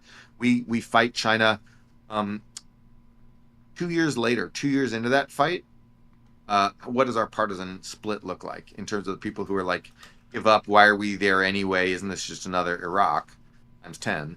Versus the people who are like, you know, we got to fight, we got to destroy them. You know, there's going to be like, there's going to be a massive surge in bots saying, oh, you have a Taiwanese flag in your bio, you Nazi. Like, there's going to be all that shit. There's going to be Tucker Carlson with this shitty little Twitter show. You know, Elon Musk, they're going to convince him that like China's good and Taiwan's evil and Taiwan's a bunch of Nazis, and he's going to be out there like stumping for, we need peace, we need to just give them Taiwan. It was always part of China anyway, will say Elon Musk, you know, please save my factories in China. And like they'll all, like the regular, the usual suspects will do their work, right? Fox News will equivocate because it's its viewer base will be balanced between the two. This is if a Democrat's president. If a Republican's president, right, then we're going to lose some battles to China. We are. We in no war have we won every battle, even like the Mexican War. Like we never win every battle, and every loss that we take, we're going to see people question whether this is a war we should be in. Leftists, the leftist people, the progressive faction, the Squad, Cory Bush, and all these people will be like, why are we fighting China? Why is this our enemy? There will be a massive campaign to delegitimize American opposition to China as white supremacist. We saw that before. In the early days of COVID, people I knew, friends I knew, told me that to raise the alarm about COVID online, two friends told me that to raise the alarm about COVID online was bad because it would lead to attacks against Asian people in America. So I shouldn't raise the alarm about COVID. Stuff like that will come out. I don't think Democrats are as bad as Republicans nearly, but I think that if a Republican is president prosecuting the China, war against China, partisanship will eventually intrude in some sense. I think that more importantly, a Republican, if the Republican president in question is Trump, we're not likely to defend Taiwan. We're highly likely to abandon Taiwan and just roll over for them because Trump has given major indications that he would do that. I feel like for conflict, I think it matters if there's an external threat to us versus like a conflict between two other people. So like China invading Taiwan might be a hard sell to the American people for a wide variety of reasons. China attacking us, I think, has literal Nazis and literal tankies like volunteering for the military to fight. I think that when we get attacked by an external force, I think we want to do something about it. But when other people are fighting, the argument becomes much more, I don't know what, ephemeral or ethereal. Like it's hard to see like, well, what is our interest? And I think part of this actually has to do with lack of honesty when it comes to American foreign policy, because we kind of do this like, oh, we want to defend freedom around the world. And so we do a really bad job at selling our intervention internationally to our own population because we don't know what the fuck we're actually doing. I guess it's for freedom, I guess. I don't know. Isn't Ukraine supposed to be a corrupt country, or is it really freedom when Israel is, killing the poor Palestinian people, or is it really freedom when we're bombing Yemen? Like it's hard when we lie about our foreign policy objectives, I think, to our own population. But yeah, that's why I would say like 9/11 was a good uniter for us because it was us getting attacked by a foreign enemy. Ukraine, Russia is a bit harder because it's two foreign powers against each other. And then Israel, Palestine is harder because it's two foreign powers. And then China might be a foreign thing. I think there's a reason why. I think it's very instructive that when we were pulling out of Afghanistan, when we lost American troops, it was to ISIS. And the Taliban were doing everything they could to make sure that was not us. We are not attacking your shit. We promise we will not do anything. Because I think the Taliban wanted us to leave and they weren't about to start blowing our shit up because they don't want another fucking 10,000 troops there because they know the United States will be there if they start killing our troops or some shit. So that's my feeling on it. But who knows today also. We're in like the mega populist brain rot. Yeah. Like, I say that and I hope you're right. Yeah, theoretically it could be that right. Tomorrow China attacks the United States and Trump comes on stage like China's doing this because we're bad at trade and we suck at negotiating. We need to disband NATO and just do our own thing. And if Trump said that, 95% of MAGA people would follow him, So I don't know. Yeah. Well, let's I guess let's also talk about the TikTok problem, right? Since we're talking about China, right? The TikTok problem. How serious do you think that is? Do you think it's something that they're just really just overblowing? Is it something that we're crying wolf here, or is it an actual serious threat to our national security? What do you think, Noah? I think it is a big major threat to our national security. And what do we do about it? I guess is what we force ByteDance to sell TikTok to a non-Chinese subsidiary, preferably to an American subsidiary, or to an American company. We use the power of CFIUS, to force a sale, and say, okay, if you don't force a sale, this is getting banned. They will sell. And then China's influence over what gets boosted on TikTok and what gets shown to people will vanish. And that is what we do. We could do it tomorrow. We can do it. We just haven't done it yet. We need to do it immediately. It is a thing we can do. Just force them to sell it. Just do that. And because China's government, the CCP, is calling up the ByteDance people and telling them what to boost on TikTok. We have the evidence. It's not abnormal. We have, direct verified reports of like a couple cases of this, but then if you look at the statistics of what topics trend on Instagram versus TikTok, when you see political topics that are not related to China, when you see political topics that are not related to China is very similar between Instagram and TikTok, and then suddenly for like Uyghurs or Tiananmen Square, anything like that, it just absolutely falls off a cliff for TikTok and stays like relative to Instagram. And so, do you agree with this? Do we sell? I don't have. Some people have very strong opinions on TikTok. I don't have the strongest opinion on TikTok, but I also don't have a good grasp of the facts. Like if what Noah was saying, if it was the case that you can like very clearly demonstrate that there is some tinkering going on to drive anti-American sentiment, and that's not just the result of people that use the platform or how people engage with it, I would say that's definitely a problem, and maybe a sale should be forced or something. I do think that, and this is a lot more comprehensive, and everything I'm saying doesn't matter because nobody is going to agree on this anyway, but I think that something we need to focus on a lot more as Americans is we need to do a much better job at inoculating our population against fucking stupid foreign propaganda. And I noticed that I think that sometimes we take a lot of liberalism for granted, that like, oh, private property rights are important, and, ability to choose your own religion is important, and, maybe women being allowed to vote and work jobs is important. We kind of just take that for granted. And at some point, we've decided that this is such part of the common lexicon that not only are we not going to even defend these ideas anymore, if you even question them or attack them, we're banning you from every social media platform. And I think that social media companies started to realize after 2001 that this wasn't an effective means of deterring people from believing crazy fucking things instead of just driving them to other platforms. I think that's why YouTube rolled back their censorship policies and now they just put notes. I think it's why Twitter rolled back. Well, they did that because Elon Musk is crazy. But like the community note system on Twitter is better than it was before, which is where you just get banned.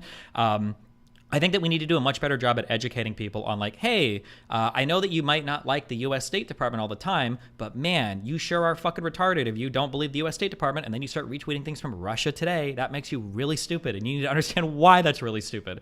So I think that maybe forcing the sale of TikTok would be good, but I think that we need to do a much better job at educating people about why liberalism is good, democracies are good, our country is good, and not have a whole bunch of young people discovering for the first time, oh my God, Osama bin Laden's letter to America, this is actually so crazy and awesome, and he identifies all our problems. Oh my God, it's like so fucking amazing. Like, bro, come on, really? You don't learn anything about this in school or know why any of the things he's saying are fucking crazy? Or, I don't know. But we need to do a better job at educating people. But that's like such a broad, meaningless statement that I don't know. Yeah, the follow-up question would be like, right? Like, what vectors would we use? Are we talking public education system here? Are we talking like a full court press propaganda-wise by the government?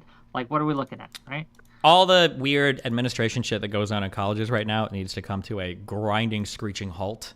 I don't even hold faculty responsible. I feel like it's mainly administrators. The really weird, crazy, ultra woke, I feel like college administrators are like the actual people that MAGA Republicans think that all the Democrats are. The administrators are actually this. I've just read too many stories at this point of like a black educator that's been doing race-based education for like 40 years, like talking about racially sensitive issues, getting like ousted by a younger black student who thinks that now he's racist, or people in these departments that are getting outed for like showing there was that thing to be fair, this was France, but what was that one teacher that showed a picture of Muhammad and got beheaded? And there were people like, well, maybe you shouldn't do that. Maybe that's insensitive. Or, all the weird, like, sometimes I feel like the DEI stuff might be going too far. Yeah, the college stuff needs to change. The what? Wait, Noah, do you think the DEI stuff is going too far? Can you elaborate? Of course.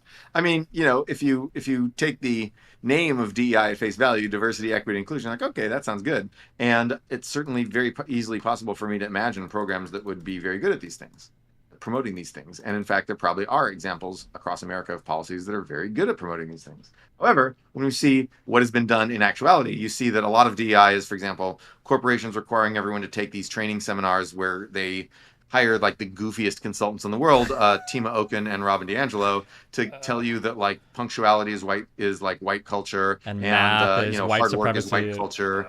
and now these things, and it's just completely stupid, because what happens is the company is covering its legal basis against potential discrimination lawsuit, and it is hiring whatever consultants have offered their services, not whatever consultants would actually get the job done. So it is hiring the most, and it's not teaching people how to get along with a diverse set of coworkers. It's not teaching people how to like be sensitive at work. It is teaching people, like, it is not even teaching people anything. It's just throwing this stupid crap in front of people for legal liability purposes, and that's like going, I don't know if going too far. I don't know if there's a direction in the proper amount of like stupid crap that we want to like force people to watch at companies. But I think that like any of that is stupid. It's dumb, and it really, you know, it detracts from the ultimate goal of having a civilization where people of all races and faiths and etc. backgrounds can live together and understand each other and cooperate and feel comfortable around each other, I think is the word inclusion. And I think that, and diversity, right? It detracts from that to reduce it to these ridiculous sort of cartoons, you know, written by these goofballs that we just hire because they're the only ones available who are doing this kind of stuff. The idea of policies to help people get along with a diverse set of coworkers is a good idea on its face, but the way it has been implemented has been just so stupid in many areas that I think it's actually damaging the cause.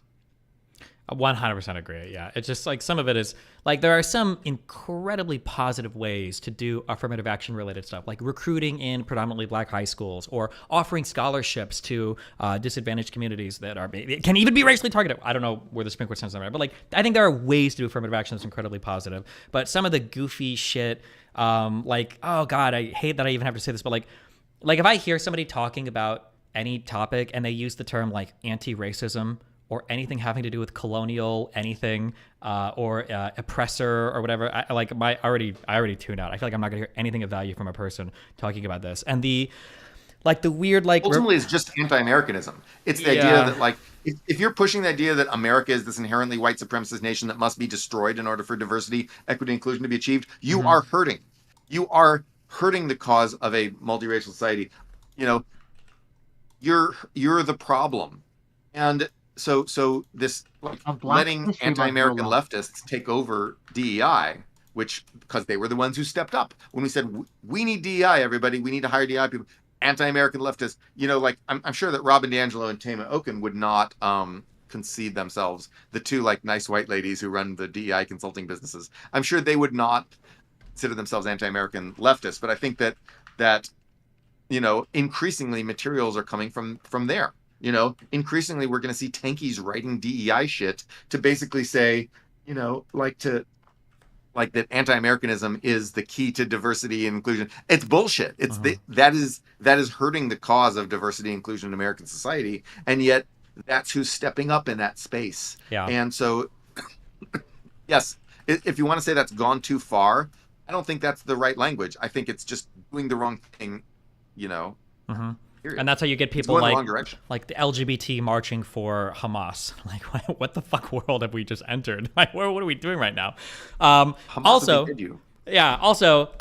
okay, so fuck the very far left people that do this. Okay, obviously, but also I think good share of the blame also goes to conservatives. Fuck conservatives, okay? For too long, this idea that we need to disengage from everything because it's all too woke and blah, blah, blah. No, motherfuckers, you have to participate, right? Like, I would expect I would expect, like, administrators and stuff to start veering off in a crazy direction when all the conservatives are like, well, you know what? We give up on schools. Fuck that. You know, we've been gone from schools for 30, 40, 50 years. You know, it's too far left and blah, blah. Okay, well, sometimes you got to share space with people you don't like. That's called being an American, okay? In the United States, we got a ton of different motherfuckers here. You have to share space with people you don't agree with all the time. And I think in one way, I think that like conservatives unplugging from so many different areas has now allowed these areas to go very, very, very far left as well, which is stupid. So yeah, we need, like, ultimately, as cringe as this sounds, like bipartisanship for the sake of bipartisanship, I think is actually a very important, very American idea. You do need to have people of different political beliefs in the same area, if for no other reason than because they rein in kind of the extremists on both sides.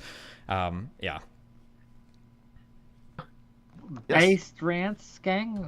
No notes. I think you guys covered it. We've solved it. We've saved America. This is from Skill Tree Gaming for $10. So I know the national debt is different than a person's debt. But is there a tipping point where we see real problems? Seeing the system not break during COVID kind of made me care less on debt. This is probably more your wheelhouse here, Noah. What's the answer here? Debt matters when interest rates go higher than the rate of growth, rate of economic growth. So when you have 5% interest rates, debt does matter. It just starts crowding out other fiscal priorities. Basically, you have to pay all this interest on this debt. It takes a while for that to happen because you have to roll over your past debt. We borrowed when interest rates were like 0%, and now interest rates are 5.5%, 5.3%, and that doesn't change the interest the government has to pay like every day. It takes years and years to roll that all over. But once it does, government starts paying 5%. We're growing at even optimistically, we're growing at 3.5%. Very optimistic rate of growth.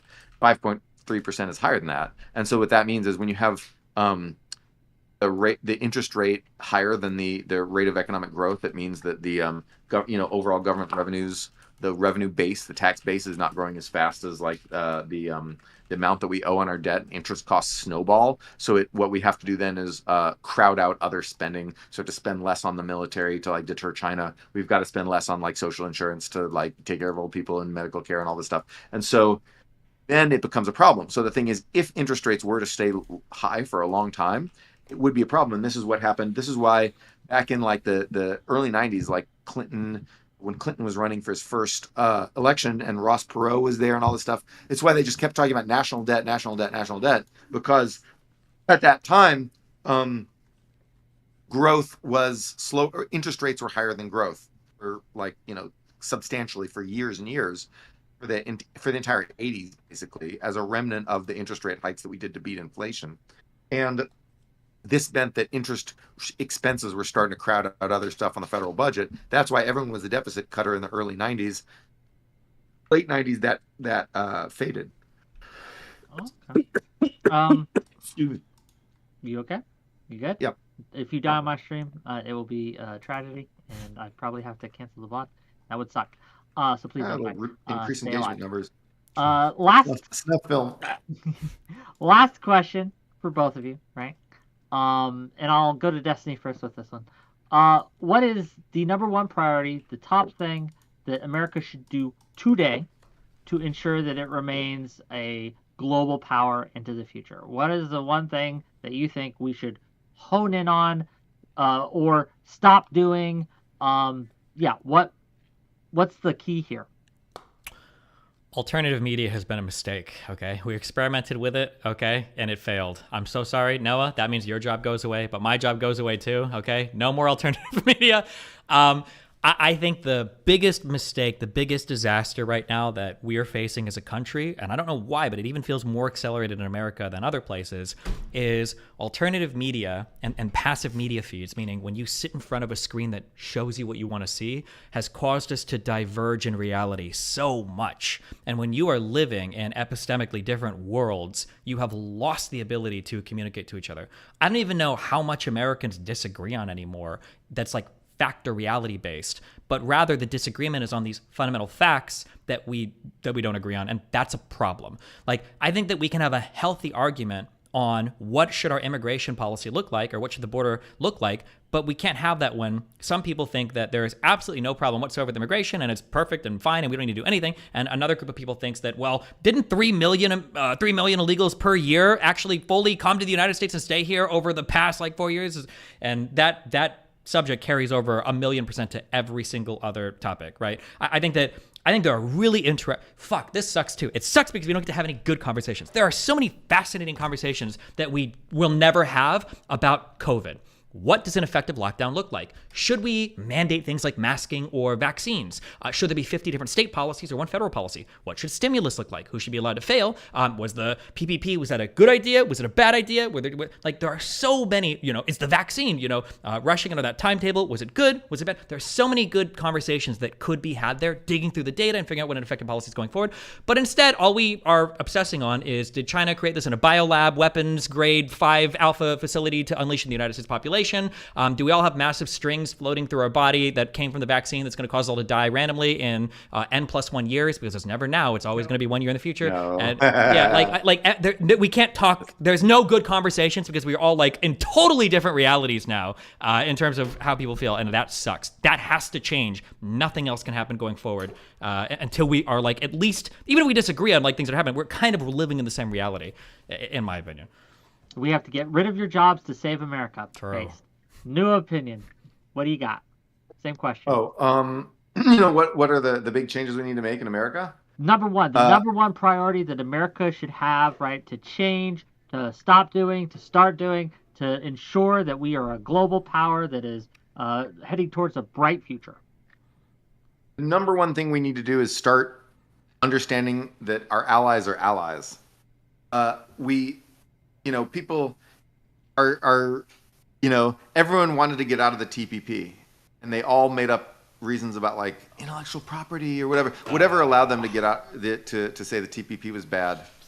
And in the end, that ceded Asia trade to China. Yeah. We are not, we cheer when it's like, oh, wow, our economy grew so much faster than like Japan's and Britain's and Germany's. Those are our allies, guys. Those are our friends. We need to start seeing our friends as our friends. We need to start building up. Biden has done a really good job of building up the Quad, which is America, India, Japan, and Australia. It's not an alliance, but it's like a budding proto-alliance cooperation framework. We need to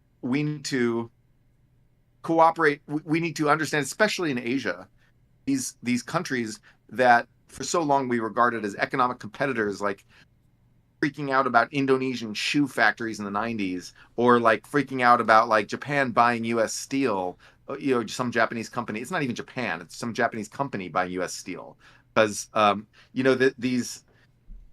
this whole mentality needs to go. The United States is a smaller country than people realize. We have a quarter of the population of China. We are as much smaller than China as Germany is smaller than us. All right. That is the size difference between these countries. We need allies if we're going to stand against China, and we need allies if we're going to resuscitate our industries, because we're not going to bring 100% of industries back to America. There's no, like, the land cost is not there. The labor availability is not there. We can bring some back, and we will, and we should, but we're going to have to do a lot of like friend shoring and ally shoring and near shoring and all that stuff. We need cooperation. We need factories in Japan. We need factories in Indonesia. We need India, especially things like this. And we did this during the Cold War. Remember the free world? I'm old enough to actually remember this, but I don't know how many people are old enough to remember that expression we would have of the free world. We need that idea back.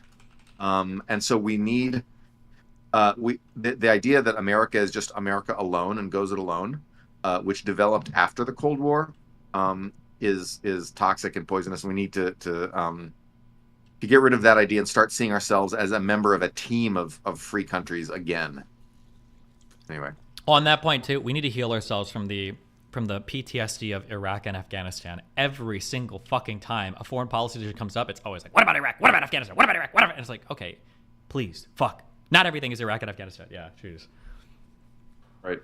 Okay. Yeah, exactly. That's all I got on my end. Anything else you guys wanted to discuss or go over or have talks with? I don't know.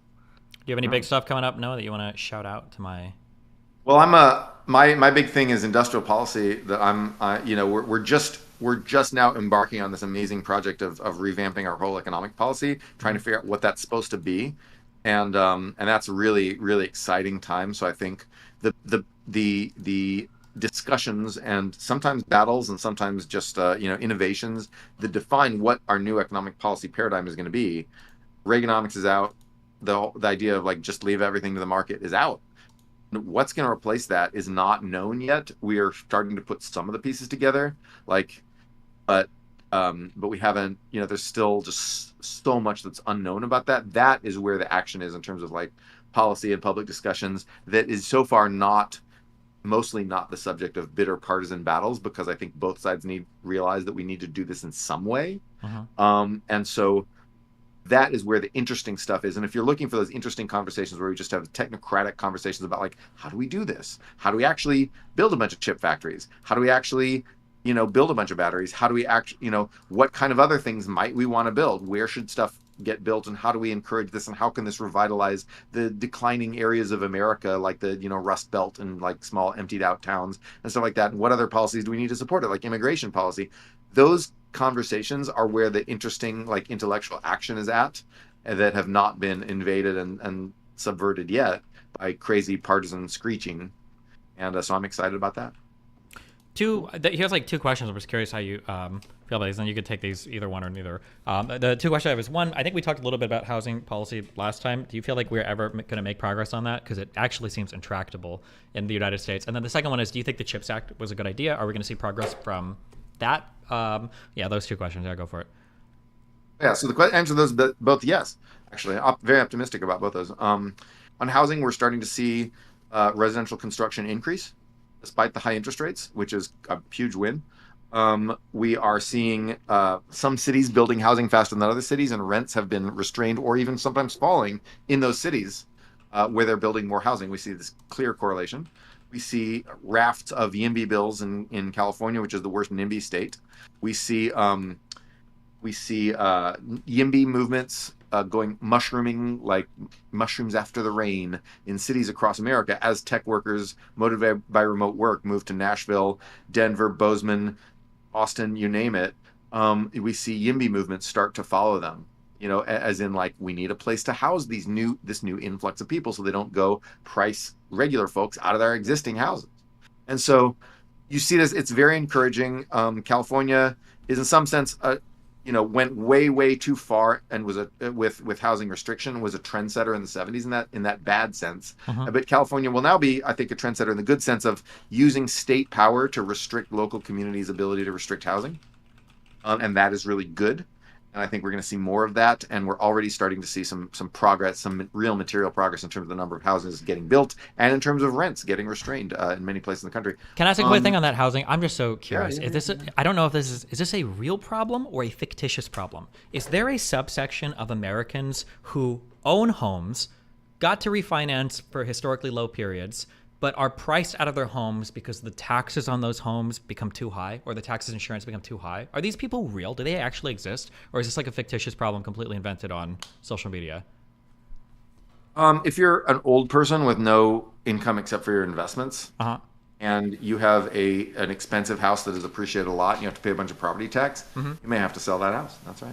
Do you think this is like because people come on and they act like this is like 40 to 50% of homeowners, that like the increases in tax? You don't think so? Okay, I was curious. No, it's not that high, but it exists. Okay, all right, and then CHIPS Act. Do you think good or bad? Future direction of the country? Good. Okay. CHIPS Act, very good. Cool. It's they're hitting some snags with the implementation of it, but I think that is teaching us how to do this kind of thing. It is a learning how to get around those problems, which we're doing. So like, we're initially with TSMC's factory that was supported by the CHIPS Act, there were bruising battles with unions about who would do which labor, whether or not Taiwanese employees would come over and teach us how to do it, or whether they would just take it over and do it themselves, how much union labor would be employed. We worked it out. They signed a memorandum of understanding with the university. I've been reading this. TSMC gave some ground, unions gave some ground, and they've actually worked it out. That's pretty cool. And that provides a model for other projects. We're learning how to do that. And in terms of dispersing subsidies, there was this problem because we didn't have enough people who knew how to evaluate grants, so we weren't actually able to spend the money that was allocated. We hired a bunch of people. They've made a lot of effort over the last year to learn how to disperse grants, and now the money's finally starting to go out. Good. We're learning, because remember, people learn over time. Problems that exist on day 1 do not exist on day 1,000. Or much less, because we learn. So my audience, real quick. Artemis Val for $10. This is a statement. I'm curious your response. I love when people simply gloss over why the TPP was impossible to allow to go into effect. It gave corporations the power to sue countries for profit losses. Insanity. What would be your response to that? It didn't really strengthen the ISDS provision. They already had the ability to do something like that. In actuality, if they just sued countries over that, it would be tossed out. that investor state dispute resolution mechanism was in place before TPP. TPP would have taken a couple things that did not apply to in the intellectual property realm and then apply it to that. But people don't seem to understand that thing existed since that exists now. You can still do that. You can still sue. Companies can still sue states for enacting protectionist policies under the argument that protectionist policy hurt them. You can do that right now. So people, the amount of misinformation and exaggeration and whatever that existed on in a very bipartisan sense, because the Trump people and the Bernie people were both pushing essentially similar arguments on this, was just wrong. People don't understand the details of what these things are about. And what really happened is that people felt like we had given away, people felt anger over NAFTA, anger over even more so trade with China. And they were like, we're in the mood for a win. We're in the mood, a win constitutes blocking a free trade agreement. That was the one they were able to block. That was the one they happened to be able to kill. It's a little like, that doesn't mean free trade has always been good. Obviously, I think trade with China, we did a lot more trade liberalization with China than we should have done. It was a big mistake. But TPP would have helped fix some of those problems. And everyone came up with their own idea own reason to justify getting out of the TPP, and they were wrong. They were making up reasons and disseminating those reasons. And it's like, oh, I heard that TPP would, bring Satan into. No, people. Other countries were jumping at the TPP because they're at the rich countries and poor countries alike were jumping at the chance to sign the TPP because their domestic politics was not in a place where they needed to scapegoat this agreement. It was stupid to get out of the TPP, but I know I'm never going to be able to reverse the verdict of history on this just by yelling on Twitch stream, because once we did it, cognitive dissonance kicks in and everyone needs a reason to say, oh, of course we made the right decision to get out of that. Yeah, and So that idea of reasons, guys. companies suing countries for policies, there was a big one. I think it was either around the time of the TPP or right before, but it had to do with, I want to say it was rubber manufacturing or something with trees in Canada. I think a U.S. company sued over the fact that Canada, I think they outlawed one particular manufacturing process that only affected the American company there, and I think there was a huge lawsuit. I don't know if this went through in the WTO or whatever, but companies already have the ability to sue countries for things like this or to bring cases, probably in a variety of forms, depending on what multilateral trade agreements you're a part of. And then another thing people don't talk about a lot, I'm more familiar with Vietnam than anything else, but because of the TPP restrictions and because of the labor representation that was there for the TPP negotiations, there were some countries that were actually moving to move their workers into a better, healthier place in an attempt to be adhering to the TPP guidelines. And I know Vietnam was a country that was doing that quite a bit, where they started to make pretty significant changes in their labor force and the rights that would have been afforded to those workers so that they could be compliant with the TPP stuff in order to be a part of that trade agreement. But yeah, all of that basically just got tossed completely, which was stupid, I think. Yeah. Interesting. A lot of my communities also, can we see your pet rabbit?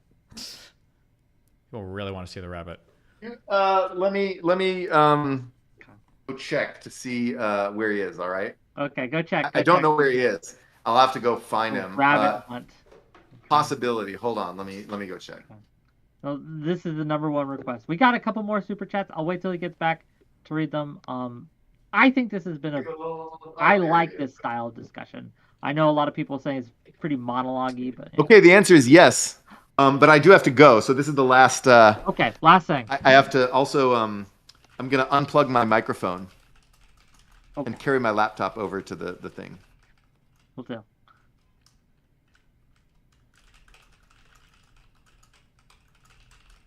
Going on a journey, guy. Oh no! It's camera. Rip. Can he even hear us? Does he even know? Oh man, let me DM him real quick. Oh no! Yes, excellent. Oh. What a cute little bunny. The red eyes are kind of weird. I don't know if they're actually red or if I'm just seeing. But looks like he said no, but we can't hear you at all. So yeah, can't hear you one bit. Not even a little. Nope. Oh, they are red. Yeah, they look red to me. That's normal. Okay. Well, this has been a great discussion. I know you have to go, Noah. Thank you. I can't hear you, but I'm sure you're lavishing us with praise. Gang, no opinion. He does a Substack. You should subscribe to it. It's really great. Check it out. Yeah, thanks for coming, Noah. Yeah, thanks a lot. See you later. Anything from you, Destiny, before we hit the road? No, I don't think so. Unless you have any questions or anything. Nothing from me, but I will see you at the Ohio Canvassing House in a week. So that's gonna be fun. That will be that'll be a thing. Yeah. Yeah. Yep. Peace out, Girl Scouts. Love you. Bye. Bye. All right. Well, I love you guys. It's been fun. I will try to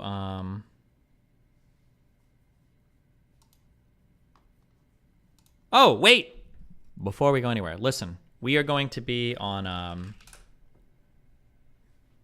going to be in Ohio doing canvassing next weekend? The weekend after next? I don't know if we decided. Let Peace Go and Esports Batman fight on stream for content. What are they fighting over? On the basically from the 10th through the 11th or the 9th through the 12th, depending on how you view it. I'll be in Ohio. We're going to be doing canvassing. It's going to be so much fun. Okay? Somebody linked the thread again. They unstickied it. Oh, and look, we've got incredibly affordable merch. Oh, these were $40 before. Now they're 30. Good job. Okay, there we go. Wow, look at this. Cute designs for the canvassing stuff. Wow, how adorable. Say the city will be in Cincinnati.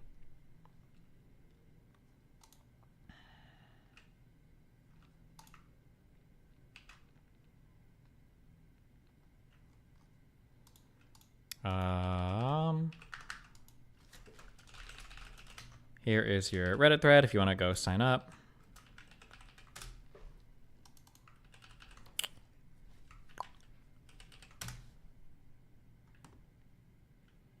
Will you sign my shirt IRL at the canvassing? Yeah, if you come, I'll sign whatever you want. I think I might be doing a debate there too. We'll see.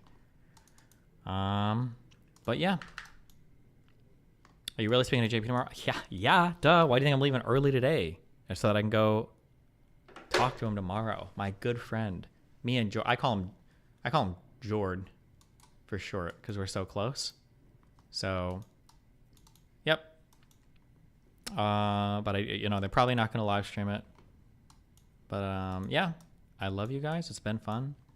I gotta leave. Yeah, I have to leave because I gotta leave early tonight to go meet him. We're going to have to dinner first, so.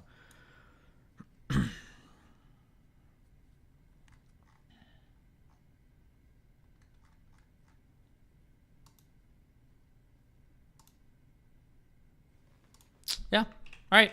I don't know what else to say. I'll be reading a lot, hopefully. So we don't have to do as much boring stuff when I get back, but we'll see. I love you guys. It's been fun. Ripperino, Cappuccino, Pappuccino, Hoppuccino, Wappuccino, Davicino, Cappuccino, Appuccino, Al Pacino, my Deuterinos. Oh my god, my 2 books are supposed to arrive today by 10. They'll get here. I believe they'll get here. I believe it. I will catch you guys next Streamerino. Which is... Oh, movies? Do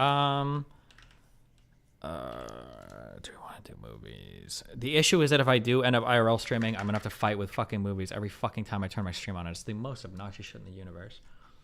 I guess I could just only watch my Kick Chat, actually.